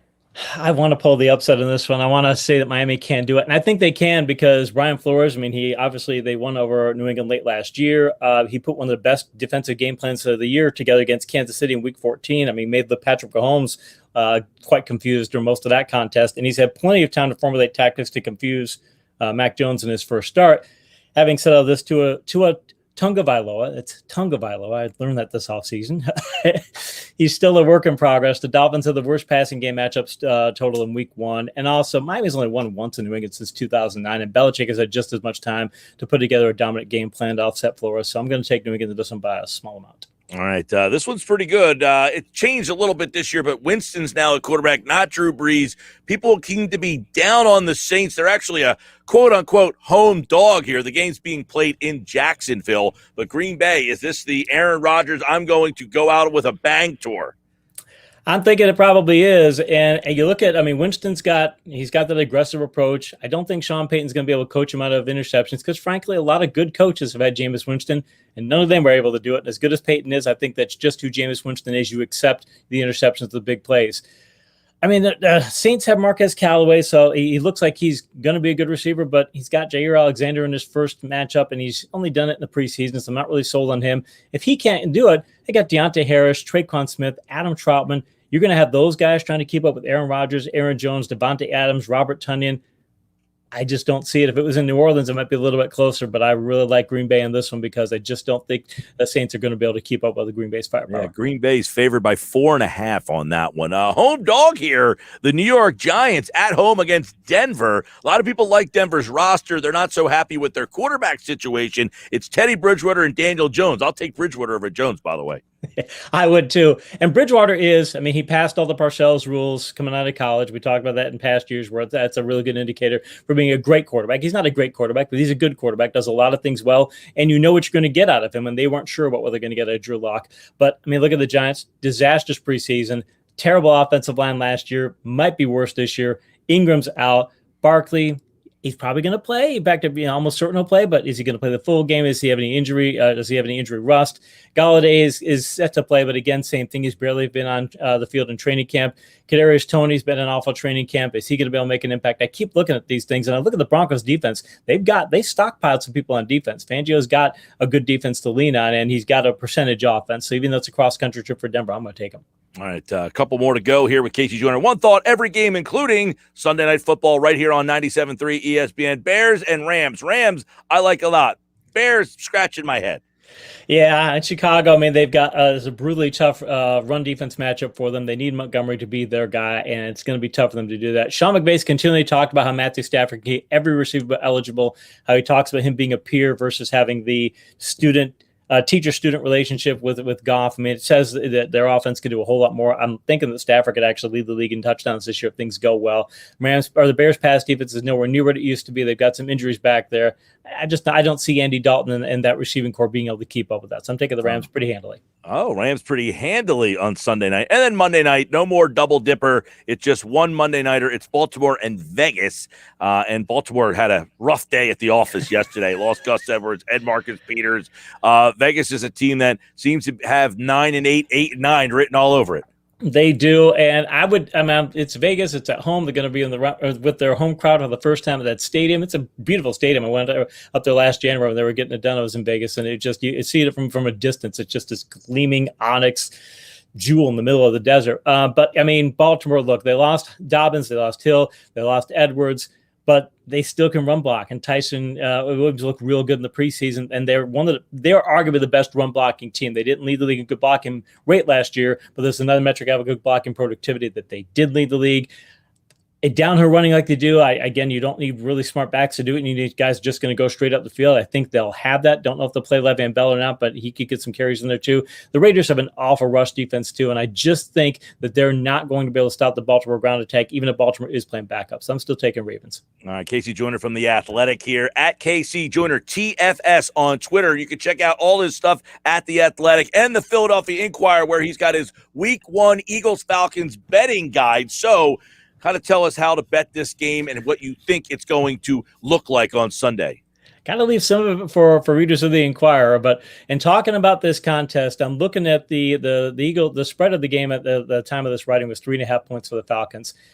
And I just keep looking at this going, okay, they've got so much more big play talent on offense, and I think the Eagles are going to do the same thing as them past years. They're going to fight who they are personnel-wise. They're not going to go ahead and say, we're going to lean on the ground game. Maybe I'm wrong, but that's what I'm leaning towards that happening, and I just see the big playability of the Atlanta receivers and the Atlanta passing game. Even Russell Gage is a pretty underrated receiver from the number 3 target on that offense. I'm looking at those, and I just don't see the Eagles being able to match up. So I've got the Falcons winning this one and covering. All right. He likes the Falcons to win and cover that 3.5 spread. Casey Joyner from The Athletic. One thought every game in the books. He'll be back on Monday with one thought on every game after it's been played. We'll have that on Monday's show at 5 o'clock. And, of course, right here on the Sports Bash, Casey Joyner with one thought on every game on our Happy Hour Friday show. It's good to have you back, man. Great to be back. I've been looking forward to this all offseason. All right, buddy. We'll talk to you on Monday. There's Casey Joyner here. One thought every game. Check him out in the Philadelphia Inquirer and at The Athletic. And, of course, he'll be back here on Monday. It is the Sports Bash Live on 97.3 ESPN. And, of course, you can download the free mobile app. Thanks to First Bank of Sea Isle. The app is free, and all you need to do is go to the Apple Store or Google Play. Download the app. You can message us through the app. You can listen live. You can get all our live content, coverage of the Eagles and Falcons on the app. Take us on the go. It's the Sports Bash Live on 97.3 ESPN. Casey Joyner segment brought to you by DraftKings Sportsbook inside Resorts Casino Hotel in Atlantic City. I'm Mike Gill. This is the Sports Bash. You can follow me on Twitter at Mike Gill Show. When we come back, Jeff Kerr, he spoke to Tony Romo the other day. We'll get some insight on what Romo thinks about the Eagles. We'll preview the Eagles and the Falcons, and that's coming up next right here on the Sports Bash on a Happy Hour Friday. What's your Sunday setup for the Eagles game on Sunday? Let us know. Text the show, 609-403-0973, 609-403-0973. Text the show. Let us know. What's your Sunday setup? And what are you drinking on Sunday for the Eagles and the Falcons? My pick's still to come here on the Bash.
Jeff Kerr's appearance on the Sports Bash is brought to you by the expert solar team of New Jersey. EMT Solar and Roofing and Solar Guardian. Start your solar journey today by learning more and visiting espnsolar.com. It's a happy hour Friday. It's the first happy hour Friday with football on Sunday, and Jeff Kerr is here to kind of break it down with us. We'll get some thoughts from him on this Eagles and Falcons game. But first, let's start, Jeff, with what we saw last night. We had the Cowboys go toe-to-toe with the defending champs. Were you surprised at the way the Cowboys hung in that game? A lot of people thought the Bucs would blow them out.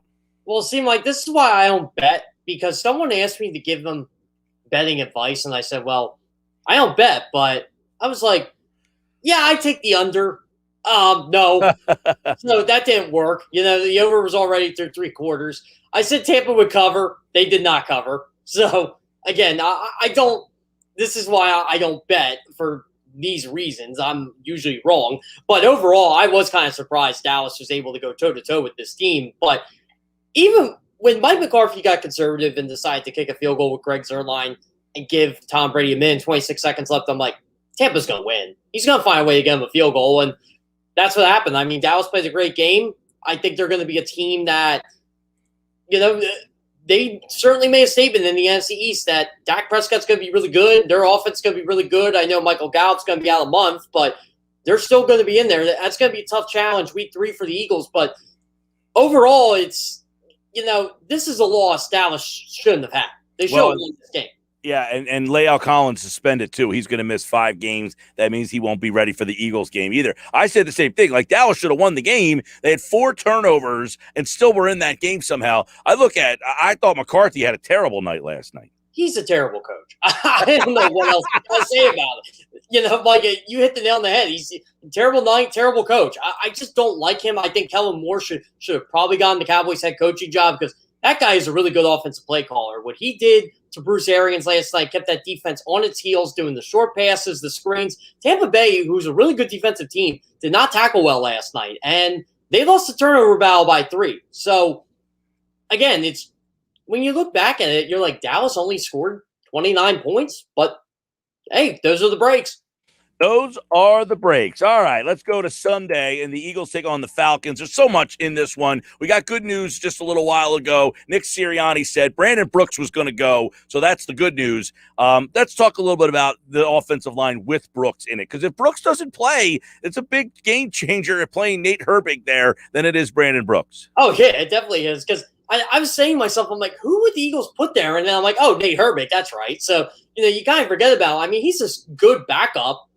He can start. I think maybe down the line he will start for this team, but there is a big difference between Nate Herbig and Brandon Brooks. And, you want that right side of the offensive line intact in week 1. Jason Kelce, Brandon Brooks, Lane Johnson, to go against the Falcons pass rush that their team leader was Deion Jones in sacks last year. He only had 4. That's not good. So this Eagles offensive line should dominate Atlanta up front. And I know Atlanta's switching to a 3-4 with Dean Pease now coming out of retirement as defensive coordinator, but the Eagles should really manhandle this team up front. I agree with you. We had Baldy on Friday's show right before you, and I think we talked about this, or Wednesday before you, and he said, they should steamroll the Eagles, should steamroll them, and he's talking about their offensive front, and it's because they've got a really good offensive line. Falcons do not have a great defensive front, so does Nick Sirianni have it in it? We'll find out. To turn around and hand that ball off. Yeah, that's the thing. I think the Eagles, they can't get pass happy. I mean, I know the NFL's a passing league now, but you got Miles Sanders, you got Kenny Gainwell, you got Boston Scott. Use those 3 to your advantage. If you want to use them in the passing game, go right ahead. But the Eagles, Bollinger's right. The Eagles should just be able to just play old school football, and Miles Sanders should be able to get 5 yards per carry easily and break up a big run. I think that's how you got to win this game. You got to control the time of possession. You got to keep Matt Ryan and that Falcons offense off the field. All right, Jeff Kerr, CBS Sports 97.3 ESPN, of course, covering the Eagles this year. Another thing in this game that I find interesting is, and it's funny because the conversation you had with Tony Romo, he said, what do you think about their line? And you said, I think they're one of the best in football. I said, see, I agree with you. Well, I would say in this conversation with you, Jeff Kerr, I would say the Falcons have one of the lousiest offensive lines in football, which means that matchup with the Eagles could be in the Eagles' favorite. Graham, Fletcher, Javon, Sweat, Barnett, Kerrigan you could see some activity up front in the backfield of the Falcons. Yeah, and look, I totally understand why people would pick the Falcons, but I'm thinking to myself, how can you pick that? Like, I like to pick games in the trenches, and I usually have a pretty good track record of this. Eagles dominate them on the offensive line, and they're going to dominate them on the defensive line. Like, the Falcons have a good offensive line. I shouldn't say good. I'm being generous here. I should say they have good players on the offensive line, or they used high draft picks, but they don't have a good cohesive unit on the offensive line. Like Chris Lindstrom, again, I liked him as a first-round pick, but he's kind of been disappointing. This whole unit has kind of been disappointing. They just don't seem to mesh. And really, the only reason they don't give up as many sacks as they should is because Matt Ryan knows how to get rid of the football. And he gets rid of it pretty quick. But, and that's going to be the one thing that beats the Eagles Sunday. It's going to be Kyle Pitts. It's going to be Calvin Ridley. It's going to be Russell Gage. It's going to be Matt Ryan. It's not going to be Mike Davis. It's not going to be the Falcons offensive line. It certainly isn't going to be the Falcons defense. It's going to be those four players. And the Eagles pass rush has to get the Matt Ryan. They just have to flush him out of the pocket and just don't allow big plays to happen. I mean, it's a pretty simple concept. Yeah, get to Matt Ryan, get him off his spot. They have an average offensive line. You got to get pressure early in that game. No turnovers from Hurts. I think that's another big one. You can't have Hurts come out and do what Carson Wentz did last year, which was put you behind the 8 ball. Yeah, and you know what, Mike? That was so frustrating about week 1 last year. The Eagles were up 17-3, and everything just looked great. Okay, they're back from their 2019 form. That you felt like you got December 2019 Carson Wentz. No, it was 17-3. He looked great, and then he threw that pick six, and that was the end of it. I don't think that's going to get Jalen Hurts. I really don't. So I think that's really going to help this football team going forward. You're right. Jalen Hurts cannot fumble the football. Nope, you're right about that. Don't give up the big play. You kind of hit on that as well. They need balance on the offensive side of the ball, too. I think it's going to be interesting. I say balance, not because I'm an old head. It's because that's where the Eagles' strength on the line is. I want to see that line win this game for the Eagles. We've been talking about it almost all offseason. If the Eagles are going to have any success this year, it's because of that offensive line. Utilize them against a lousy Atlanta team. This team won 4 stinking games last year, Jeff. Atlanta did. So you would think if Philadelphia's going to win one, this is one. And if you can get this one, it gives you, look, they play San Francisco next week, a team that they beat last year, mind you. I know San Francisco is a lot different and a lot better, but being 1-0 in that game would be a lot different than being 0-1. So, the factor for me that I want to hear you kind of pontificate on is the tight end guys, the Ertz, Goddard, and how they factor into this game on Sunday. Well, I think we're going to see a lot of Zach Ertz Sunday. I think you can – and look, the Falcons have a good cover – look, they do have good coverage linebackers. I will say that. So I feel like those two are going to play a factor, if you will, Mike. But I think Zach Ertz really has an opportunity with his route running to basically get open. He'll be open in the middle of the field. Jalen Hurts has to hit him. And Dallas Goedert, I think sometimes you could keep him down as an extra blocker. But against this defensive line and this front seven, you really don't have to. You can line up in a lot of 12 personnel and basically use these two to your advantage. So I kind of like where the Eagles are headed here, with that matchup. But overall, Mike, the guy I got to watch is Devonta Smith. I mean, the Falcons revamped their secondary completely. AJ Tyrell, their first-round pick from a couple of years ago, is really the only one back. So they got to test this early and they got to test this often. And I don't think the Falcons have anybody in the secondary that can cover Zach Ertz. And I think Devonta Smith and AJ Tyrell are going to match up. And if the Eagles can get the short passes going, advantage Smith. Yep, I think one thing to watch, too, on the flip side is what they do with Kyle Pitts. How do they utilize him? What they do with him? Is he moving all over the place? Because I don't know if the Eagles have a guy on defense. With Rodney McLeod out, we didn't mention that. He is out for the game on Sunday. With Rodney McLeod officially out, and that's a matchup that I'm a little concerned about. Yeah, I am too. We know Rodney McLeod. I'm like, okay, so who's going to cover Kyle Pitts? Because I thought he would be the best option. This is what I'm concerned over the whole thing. Who's going to do this? Now, I think it's going to be Anthony Harris. I wrote that in my preview. But is it going to be Anthony Harris? Could it be Marcus Epps, who doesn't do a terrible job at that? So I'm looking at it as maybe the Eagles are going to have to mix and match here. Who's going to stop Kyle Pitts? I'm going to tell you this, Mike. That guy has an incredible wingspan. I think he's going to be that guy He's going to come out there. He's going to have 5 catches for about 80 yards and a touchdown. That's just the way Kyle Pitts is. He's a really good football player. He's going to be a problem for this Eagles team. And this is why they're really going to miss Rodney McLeod. They may have to put like a Darius Slay type on him just to contain him at certain Well, then if you put Slay on him, who's on Ridley? Exactly. Who covers Calvin Ridley? That's a problem. Is it Steve Nelson again? I don't think you should put a cornerback on him, but you're going to have to put someone on him. Go ahead. No, like if I look at the Falcons and I say 3 guys worry me, it's Pitts, Ridley, and then the third guy is who? That's the thing with this team. Defensively, I don't know if they have a guy that I have to game plan for. I mean, is there a guy on defense that you're like, I have to game plan for that guy? Not really. But on offense, they do have a couple guys that concern you. Their line, though, could be the great equalizer because their line stinks. Yeah, it does. It stinks, and we got to be nice about it. And look, I tried to say they have good players, but they're not a good unit. I mean, the Falcons have invested a lot in that offense. You have to be nice about it. You have to talk to the people nationally. I don't have to be nice about it. Their line stinks. I mean, you're not wrong, Mike. I mean, if I had to rank all 32 offensive lines, the Falcons are near the bottom. So I'd say, I would say like 24, 25, 26. They're just not a good offensive line. Matthews is solid. Other than that, they have about 2.5 good offensive linemen. So the Eagles can get pressure up the middle and get to that's the story of the game to me. Can they get pressure up the middle in Ryan's face? Get him, because if they can make him, he might not get sacked. If he has to get the ball out, that neutralizes what Ridley does really well. Now, we don't know how Pitts does. We don't know what Pitts' game's going to be in the NFL, but he's not a deep threat. No, he's not. But he's going to be a guy that's going to move the chains for them.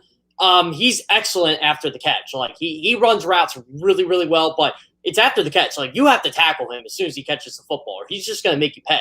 Again, I'm really scared with Calvin Ridley and Kyle Pitts because those two are game changers. And remember 2 years ago, Mike, the Eagles contained this offense really well. They dominated this offensive line. And what happened? 4th down, Matt Ryan, Julio Jones touchdown. Thank God Julio Jones ain't on this team anymore. Oh, you got that right. So Ridley's just the one guy. Davis, as you mentioned, in the running back. All right, Jeff Kerr, your pick for the game. We've got picks all day today. Sal Palantonio, 24-16 Eagles. Andrew DeCecco, 24-20 Eagles. Pete Thompson, 27-13 Eagles. Casey Joyner likes the Falcons to cover. And you are? 27-23 Eagles. 27-23 Eagles. That's Jeff Kerr's pick here on the Sports Bash Live on a Friday. Happy Hour Friday. Jeff Kerr likes the Eagles 27-23. So it looks like the Eagles, a lot of people like them to win this game. The first one out of the gates. Look, if this Atlanta team's 4-win team, if you don't beat Atlanta, they got a stretch of games coming up. Philadelphia, San Francisco, Dallas, Tampa Bay. You could be getting into a rough patch here if you don't win this first one. It's imperative for them to get this one. With these first 6, you have to win this game. I hate to use must-win game week 1. This is a must-win game. This is not Kansas City, Cleveland here where the loser's going to be all right. No, you have to win this game. Well, after that, the schedule, because once you get past Kansas City, Carolina, Tampa Bay's good, obviously, but then Vegas, Detroit, L.A., the Chargers, Denver, the Saints, the Giants, the Jets. There's a lot of winnable games late in the year, so you got to keep yourself around 500 to get to that back half stretch. So if you're going to get to 500, this is a game you have to have, Jeff Kerr. All right. Yeah. Jeff Kerr, what's your weekend? What's your weekend setup? What's your weekend plan? So what games are you covering? So Saturday, I get away from it. I get to go to Penn State Saturday. That's my how can I go? My respite, if you will, my respite from the fray. So, but then Sunday, I got Eagles Falcons, and then I got Chiefs Browns. So it's going to be. They gave you the Chiefs Browns game. Yeah, I'm doing. What are you, the high man on the list? I sometimes get the good 4:00 games. I will say, but they know I'm in love with Patrick Mahomes, and I'm I kind of like the Browns story last year, and it's going to be fun to watch those teams on Sunday. It's funny, Mike. My Twitter's been blowing up over 2 things. For saying that the Eagles, beating Tom Brady as best may be one of the most impressive feats in NFL history. And every time I put out a crazy stat about Patrick Mahomes, told me about his almost touchdowns in the Super Bowl. I'm like, wow, the guy lost 1 Super Bowl. He's 25 years old. He's done more in his life than you ever will. Yeah, well, the Mahomes thing's interesting. And I like Mahomes. I talked about this the other day, though. Rodgers won and got to a Super Bowl early and hasn't done it again. It's not a rite of passage that Mahomes is going to just keep, because it feels like every year we're just going to say they're the favorite, they're the favorite, they're the favorite. I wonder if he's going to go down the Brady road, or is he going to be the Aaron Rodgers of this time frame? When I was talking to Tony Romo about this is why we think he has that opportunity to go the Brady road. Because salary cap hasn't affected the Chiefs yet, and somehow the Chiefs find ways to get better. Like the Packers, remember with Brett Favre early on, they were really good, but then salary cap in, they couldn't keep everybody. The Chiefs are finding ways to keep their guys around. Frank Clark, Tyrann Mathieu got to get signed, obviously, but Tyreek Hill, Travis Kelce, Clyde Edwards-Helaire on a rookie contract. They revamped the offensive line. I mean, Mahomes just takes, signed a massive contract, but then he restructures it to help him with the team. Andy Reid's a really good coach. Brett Veach is a really good GM. So that's why I think he could take that road. And again, last year against Tampa was unfortunate, but I don't think it derails his career path, if you will. I still think they're going to be going to multiple Super Bowls. Jeff Kerr, CBS Sports will be back Monday to recap the Eagles Falcons in week 1 of the NFL. All right, Jeff, enjoy all the football, man. Oh, I can't wait for this weekend, Mike. I was excited for last night, but Sunday is my Christmas. I love week 1 of the NFL. It's one of those, I get sick of it by Monday Night Football, but Sunday, 8 o'clock, I'll be ready to go. All right, he'll be back on Monday. Thanks, Jeff. Yeah, sounds great. Thanks, Mike. Jeff Kerr is brought to you by our friends over at Expert Solar, team of New Jersey, EMT Solar and Roofing Solar Guardian. Start your solar journey today. Learn more by visiting espnsolar.com. I'm Mike Gill. This is the Sports Bash live on 97.3 ESPN, the free mobile app. And, of course, you can download the free mobile app in the Apple Store or Google Play. Do it right now, and you can message the show, give us your score for the game, tell us what you're going to be doing on Sunday. Your Sunday setup is what for the Eagles and Falcons? I'll give you my pick for the game. It's coming up next here on the Sports Bash live on 97.3 ESPN. Yes, indeed. We've made it to the end of Happy Hour Friday. I often talk about what I'm looking for, that Drake's kickback. I haven't found it, and no one's helped me find it, so shame on all of you. But I have something for you guys for this weekend. I'll give you that one coming up next as well. Happy Hour Friday. Don't go away.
Get ready to wrap up the Happy Hour Friday show. I'm Mike Gill. By the way, Phillies lineup is out tonight. Herrera, Segura, Harper, Realmuto, Miller, McCutchen, Gregorius, Galvis, Coonrod is your starting pitcher tonight. Bullpen game for the Phils. Herrera, Segura, Harper, Realmuto, Miller, McCutchen, Gregorius, Galvis, Coonrod for the Phils. That's their lineup for tonight.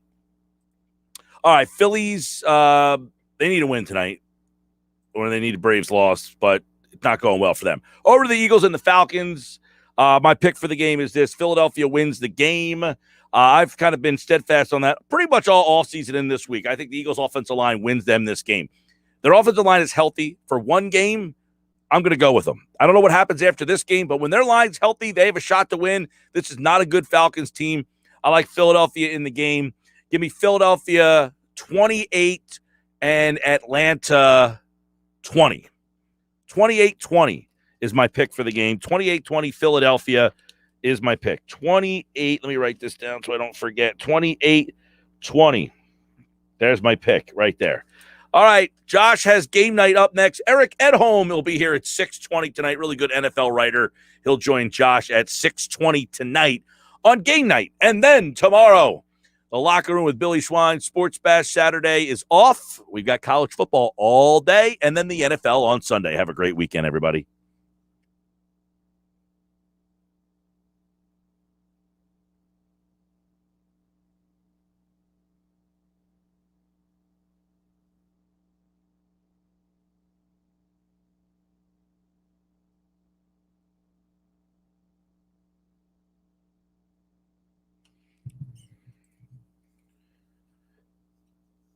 Hey, it's Mike Gill. Coming up on Monday, we'll recap the Eagles and Falcons week.